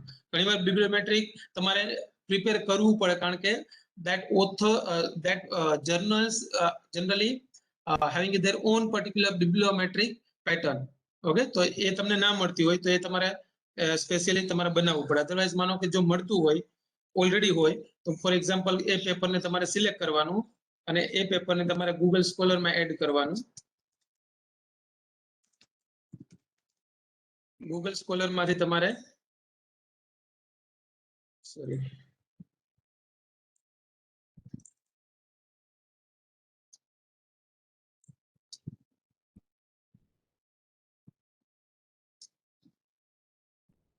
મને કા પેપર નાખ્યું, આ જે ઇન્વાઇટેડ કોમાં દેખાય છે અહીંયા હું ક્લિક કરું ત્યાં જુદી જુદી બિબ્લિયોમેટ્રિક્સની ફોર્મેટ હોય. એમએલએ છે, એપીએ, શિકાગો, ઓકે, ઘણી બધી હોય છે. અને મેજોરિટી સોશિયલ સાયન્સમાં, ઓકે, હ્યુમેનિટીઝમાં, સાયન્સમાં, મેડિકલ સાયન્સમાં આ જ યુઝ થતી હોય છે. આથી પણ ઘણી બધી વધારે પણ હોય છે, પણ એટલીસ્ટ જે હોય તમારે તો બિબ્લિયોમેટ્રિક્સ એ પ્રમાણે જ રાખવાની. ઓકે, મેન્યુસ્ક્રિપ્ટનું સબમિશન હોય. I mean once you select the journal, post selection પછી તમારે આ દરેક વસ્તુ કરવાની હોય છે. ઓકે, સિલેક્શન પછીની બાબતમાં.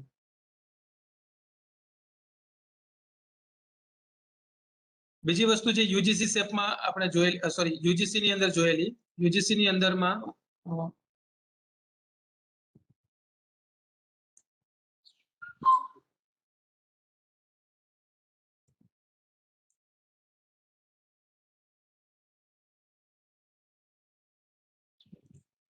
જો આ યુજીસી કેર લિસ્ટનું લોગિન છે, હું લોગિન કરું છું.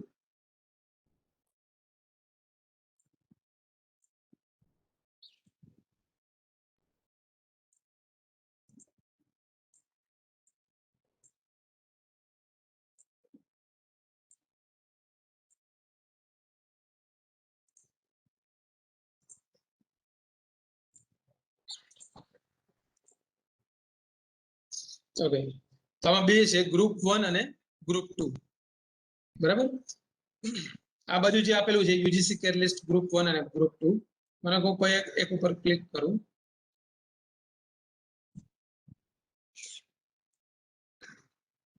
ઓકે, આ ગ્રુપ 1 છે. આઈ થિંક ફોન્ટ મોટા છે, જોવા મળે છે ને. ઓકે, ગ્રુપ 1 ની અંદર તમે સર્ચ કરી શકો કે જર્નલ જે તમે માગો છો જોવા માટે, પર્ટિક્યુલર જર્નલ, એ જર્નલ યુજીસી કેર લિસ્ટમાં છે કે નહીં. બરાબર, આમાં તમે સિલેક્ટ કરી શકો ISSN number, subject, okay, language of publication, પછી એની તમે એ રીતે વેલ્યુ એડ કરો, આઈ મીન નંબર એડ કરો, અથવા તો એનું નામ એડ કરો, તો એ પ્રમાણે એ છે કે નહીં તમે ચેક કરી આપે. માનો કે international journal of botany study or agriculture એવું હું એડ કરું, ઓલરેડી અહીંયા લખેલું છે કે ઇન્ડિયન લેંગ્વેજની આટલી છે, સાયન્સની નિયરલી 300 છે, સોશિયલ સાયન્સની 300 છે, આર્ટ્સ હ્યુમેનિટીઝની 350 ની આસપાસ છે અને મલ્ટીડિસિપ્લિનરી આવે. બરાબર, એટલે તમે એ રીતે પણ જઈ શકો. માનો કે ફોર એક્ઝામ્પલ મલ્ટીડિસિપ્લિનરી છે તો એ જર્નલનું લિસ્ટ આવી જશે, એ પબ્લિશર કોણ છે, ISSN number, EISSN number. Okay, તમે દરેક વસ્તુ જોઈ શકો. ક્લિયર? આ જર્નલ નામ છે Asia specific journal of multidisciplinary research, પણ ડિસકન્ટિન્યુ છે 2020, તો એમાં વિશ્વાસ નહીં કરવાનો. ઓકે,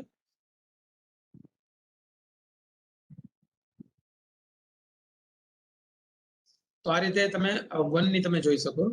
બરાબર, એ જ રીતે તમે સ્પેશિયલ તમારે જોવું હોય કે વેધર એ છે કે નહીં, તો તમે આમાં સર્ચ બોક્સની અંદર તમે સર્ચ કરો ટાઇટલ જર્નલ, નથી. ઓકે, તો તમને ખ્યાલ આવી ગયો કે જે જર્નલ હું પબ્લિશ કરવા જઈ રહ્યો છે યુજીસી કેર લિસ્ટમાં નથી. ઓકે, એનો મતલબ કે પીયર રિવ્યુ પણ નથી. ઓકે, અથવા આમાં લિસ્ટમાં નથી એ તમને ખ્યાલ આવી શકે. બરાબર, this is 1. Okay, group 1 UGC care list group 1. 2 ની અંદર એને 3 ગ્રુપ પાડેલા છે. એક વેબ ઓફ સાયન્સ, જે આપણે જોયું અત્યારે. ઓકે, ઘણી બધી એમરાલ્ડની સેજની જર્નલ્સ છે, એ આર્ટ્સ અને હ્યુમેનિટી સાઇટેશન ઇન્ડેક્સ અંડરમાં આવે. ઘણી સાયન્સ સાઇટેશન ઇન્ડેક્સ એક્સપાન્ડેડમાં આવે, અને સોશિયલ સાયન્સ, આ ત્રણેય ઇન્ડેક્સ છે citation index, A web of સાયન્સની નીચે આવે. સ્કોપસને પોતાનું એક્ઝોસ્ટિવ લિસ્ટ છે. એ ઉપરાંત મોડર્ન લેંગ્વેજ એસોસિએશન પણ છે. બરાબર, એની પણ જર્નલ આમાં આવી શકે. બરાબર, એટલે આ જે 3 છે ઓલરેડી આ બધા પીયર રિવ્યુડ ઇન્ટરનેશનલ છે, એટલે આ વેલ ડિફાઇન્ડ હોય. Is it clear? ઓકે,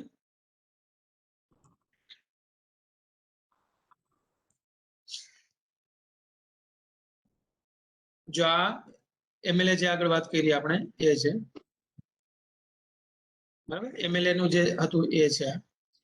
તો એમએલએ ની અંદર જો આટલી એની અંદર થયેલી છે, ઘણા બધા પેજીસ છે. તો at least you can see that. Okay, these are not in group 1.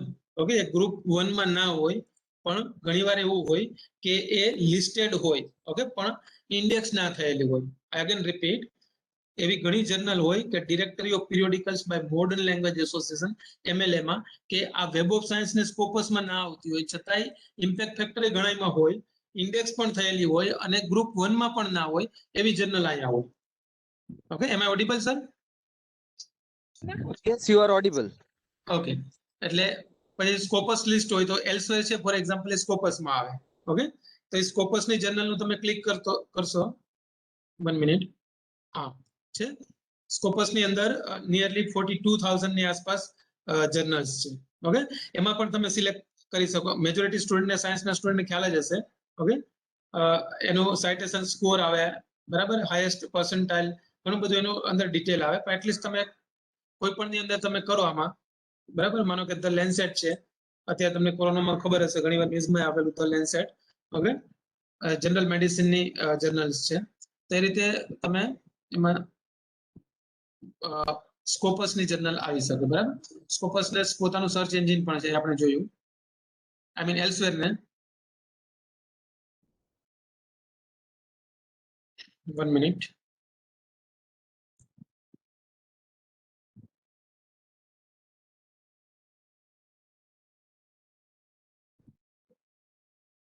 Okay, પછી વેબ ઓફ સાયન્સ છે. For example social science citation છે, એ વેબ ઓફ સાયન્સ ની અંડરમાં આવે. અને વેબ ઓફ સાયન્સ જે છે એ ક્લેવિરેટ હોસ્ટ કરે છે અત્યારે.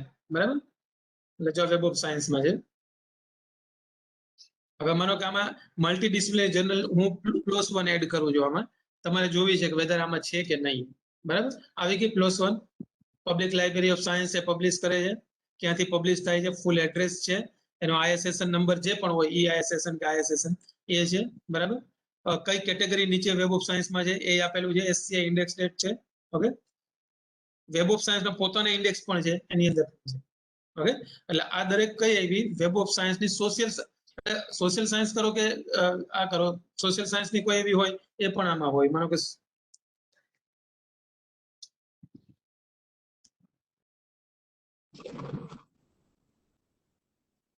છે સોશિયોબાયોલોજી. બરાબર, એ સાયન્સ સાઇટેશન ઇન્ડેક્સ અંડર છે. એનું ફૂલ ક્યાંથી પબ્લિશ થાય છે, એનું ફૂલ એડ્રેસ છે, બ્રાઝિલમાંથી છે. બરાબર, અને વેબ ઓફ સાયન્સ ની અંદર જે રેકોર્ડ થયેલી છે એડિશનલી એ પણ આપેલો છે. એટલે દરેકની જર્નલ નું તમે સર્ચ આ રીતે કરી શકો through the UGC care list. એ જ રીતે આર્ટ્સ અને હ્યુમેનિટીઝ નું હોય, બરાબર, એ પણ થઈ શકે.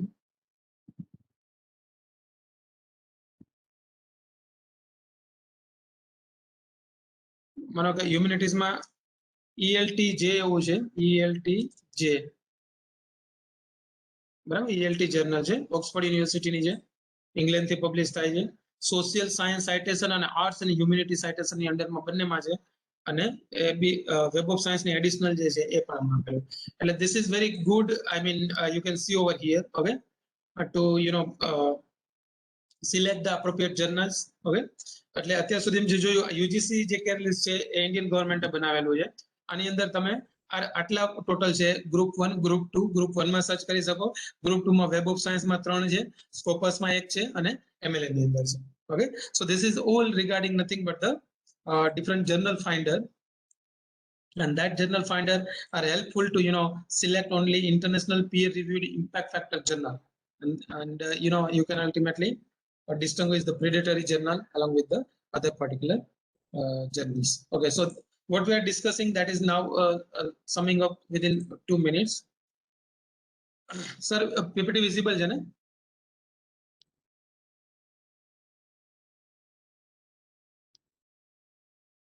Hello.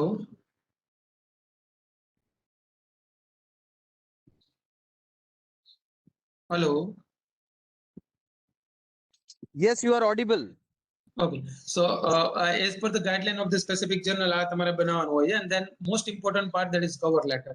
Okay, because cover letter determine whether your the research is really I mean authentic, how it is applied to the society or contribute to the society or industry. Okay, how they are the how that particular paper is offer a more readers, I mean catch up the more reader for the reading of your article. Okay, I mean number of the such particular criteria you must ultimately mention into the cover letter. Okay, and you have to prepare your own letter as per the journal's requirement. Okay, and after the submission, the paper is under the review, અને review માં જે image માં બતાવેલું છે એ બધા કાપવા જ બેઠેલા હોય છે. ઓકે, એટલે એવું નથી હોતું, એ લોકો રિયલી જોવે. ઓકે, જે ઇથિકલી પ્રોબ્લેમ હોય, ઘણીવાર કેવું કે human data, animal data, patient data હોય, એ લોકો ઇથિકલી જોવે. બીજું પ્લેગિયરિઝમ પણ એ લોકો ચેક કરે. જો કે હવે તો before submission you must ultimately go through that plagiarism checking. Okay, એટલે જો એ 20% થી વધારે આવતું હોય ટોટલ ઓવરઓલ કરતા, તો એ લોકો તમને પાછું રિવિઝનમાં મોકલે. એથી વધારે આવતો હોય તો પ્રોબ્લેમ જ હોય છે, એ લોકો રિજેક્ટમાં મૂકી દે. Okay, and if you are success, okay, then you can add the one more paper into the paper mountain. એક મસ્ત કન્સેપ્ટ આપેલો છે કે વર્લ્ડમાં ડેઈલી ઘણા બધા લાખો પેપર પબ્લિશ થાય છે. એનું પહેલું પેજ જો આની ઉપર રાખવામાં આવે તો 2019 માં એનું વર્ચ્યુઅલ જે સ્ટેક કહેવાય 5000 મીટરે પહોંચી ગયો હતો. ઓકે, કદાચ એમાં કન્ટ્રીબ્યુટ તમે એક one more paper you can add over here. Okay, અને એમાં પણ તમે જોઈ શકો છો એટલી બધી રીડેબિલિટી નથી, પિક્ચર બહુ મોટું છે, એટલે જે ગ્રાફ આપેલો છે એ ગ્રાફની અંદર ટોપ 10 એવા પેપર છે જેના સાઇટેશન સૌથી વધારે છે. ઓકે, એ જે સાઇટેશન છે એમાં પહેલું છે એ પ્રોટીન એસ્ટિમેશન છે. ઓફકોર્સ પ્રોટીન એસ્ટિમેશન દરેક જગ્યાએ દરેક ફિલ્ડમાં થતું હોય. ઓકે, ઘણા બધા ટૂંકમાં મેજોરિટી બાયોલોજી અને કેમિસ્ટ્રીના અને ફિઝિક્સના પેપર છે, પણ એવું નથી કે સોશિયલ સાયન્સ, હ્યુમેનિટી, એજ્યુકેશન કે સાયકોલોજી, મેનેજમેન્ટ કે કોમર્સના ના હોઈ શકે. ઓકે, એવા ઘણા બધા પેપર છે. ફોર એક્ઝામ્પલ એચ ઇન્ડેક્સ જે તમને ખબર છે, એ હર્સી ઇન્ડેક્સ નું પેપર 5000 વાર સાઇટ થયેલું છે. ઓકે, એ કઈ સાયન્સ નું નથી. ઓકે, એટલે ઘણા એવા પેપર છે કે જે સાયન્સ ના નથી છતાં એના હાઈ સાઇટેશન છે. Okay, so this is all regarding nothing but the this selection of the journals. Okay, how you can select the journals, how can you omit or escape those journals which are predatory or fact journals. If any question regarding that, no doubt it is already time is 6:30. Okay, પણ જો છતાંય કોઈને question હોય હું આ share કરીશ Sunil sir, અને દરેકને આપણે આપી દેશું. કોઈ ક્વેશ્ચન હોય તો. Hello.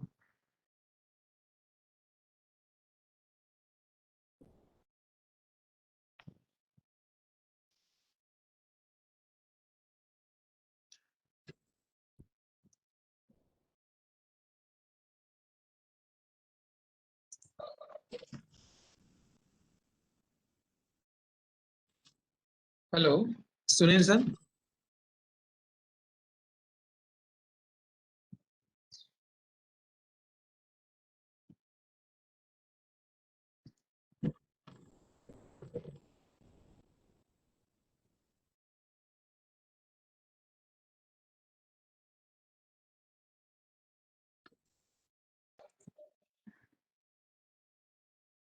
Hello.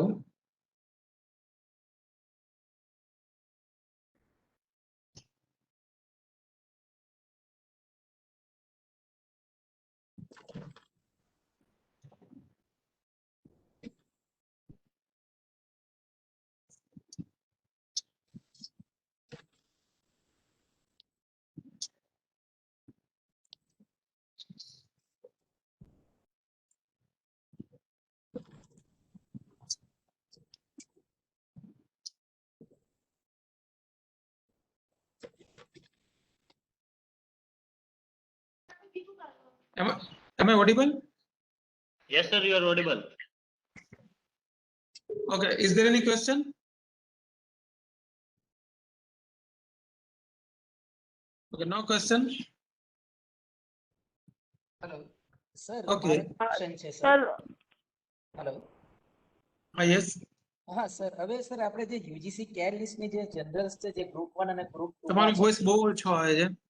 Sir UGC care લિસ્ટનું જે લિસ્ટ છે જે ગ્રુપ 1 નું લિસ્ટ છે યુજીસી કેર લિસ્ટમાં એમાં સર અમુક જનરલ કે મેં 2019 માં અમુક રિસર્ચ પેપર એ જનરલમાં પબ્લિશ કરાયા હોય પણ somehow એ 2020 માં કે 2021 માં એ અનલિસ્ટ થઈ ગયો જનરલ તો પછી એ જનરલ નું શું યુઝ થાય એમ રિસર્ચ પેપર એ સાઇટ ઉપર લખેલું જ છે. હું પાછું શેર કરીશ તો પાછું એક મિનિટ સાઇટ ઉપર લખેલું જ હતું.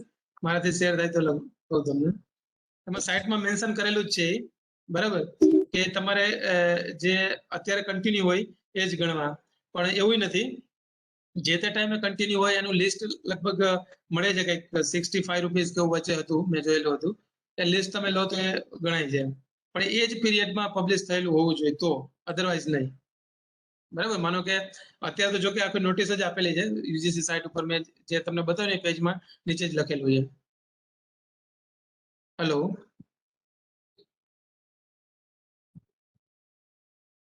હેલો. Yes, sir. હા સંભળાય છે મારો વોઇસ? હા sir.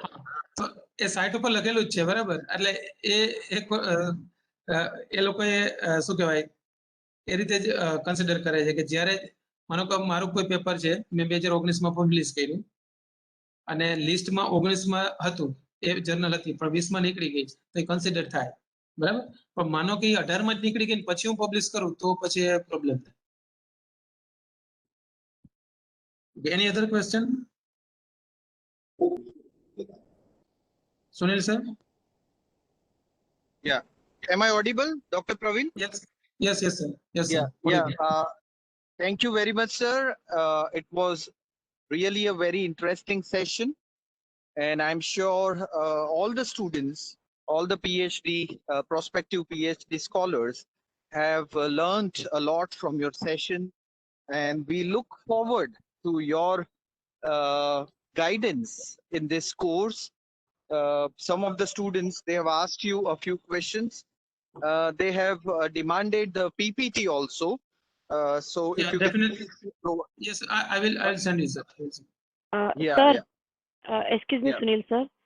So sorry to Yes. interrupt you, but sir, till now we have received only 2 presentations. Rest all PPT we have not received yet. So please, can you do a Yes, favor and if it yeah, can be uploaded early as possible? Yeah, definitely. It may happen that all PPTs, like the experts may not share all the PPT. However, the recording of all the videos is available. Okay, this is request to Yes. all the students. So the PPTs which we receive from experts, we will definitely forward it to you and we'll make sure that we request the experts to send the PPT. But in case if you don't receive any PPT, okay, please refer to the recording of the session. It's a request to all of you. Thank you very much. Tomorrow we'll meet again at 4 o'clock for tomorrow's session. Okay, Thank you thank you, very sir. much. Thank you, sir.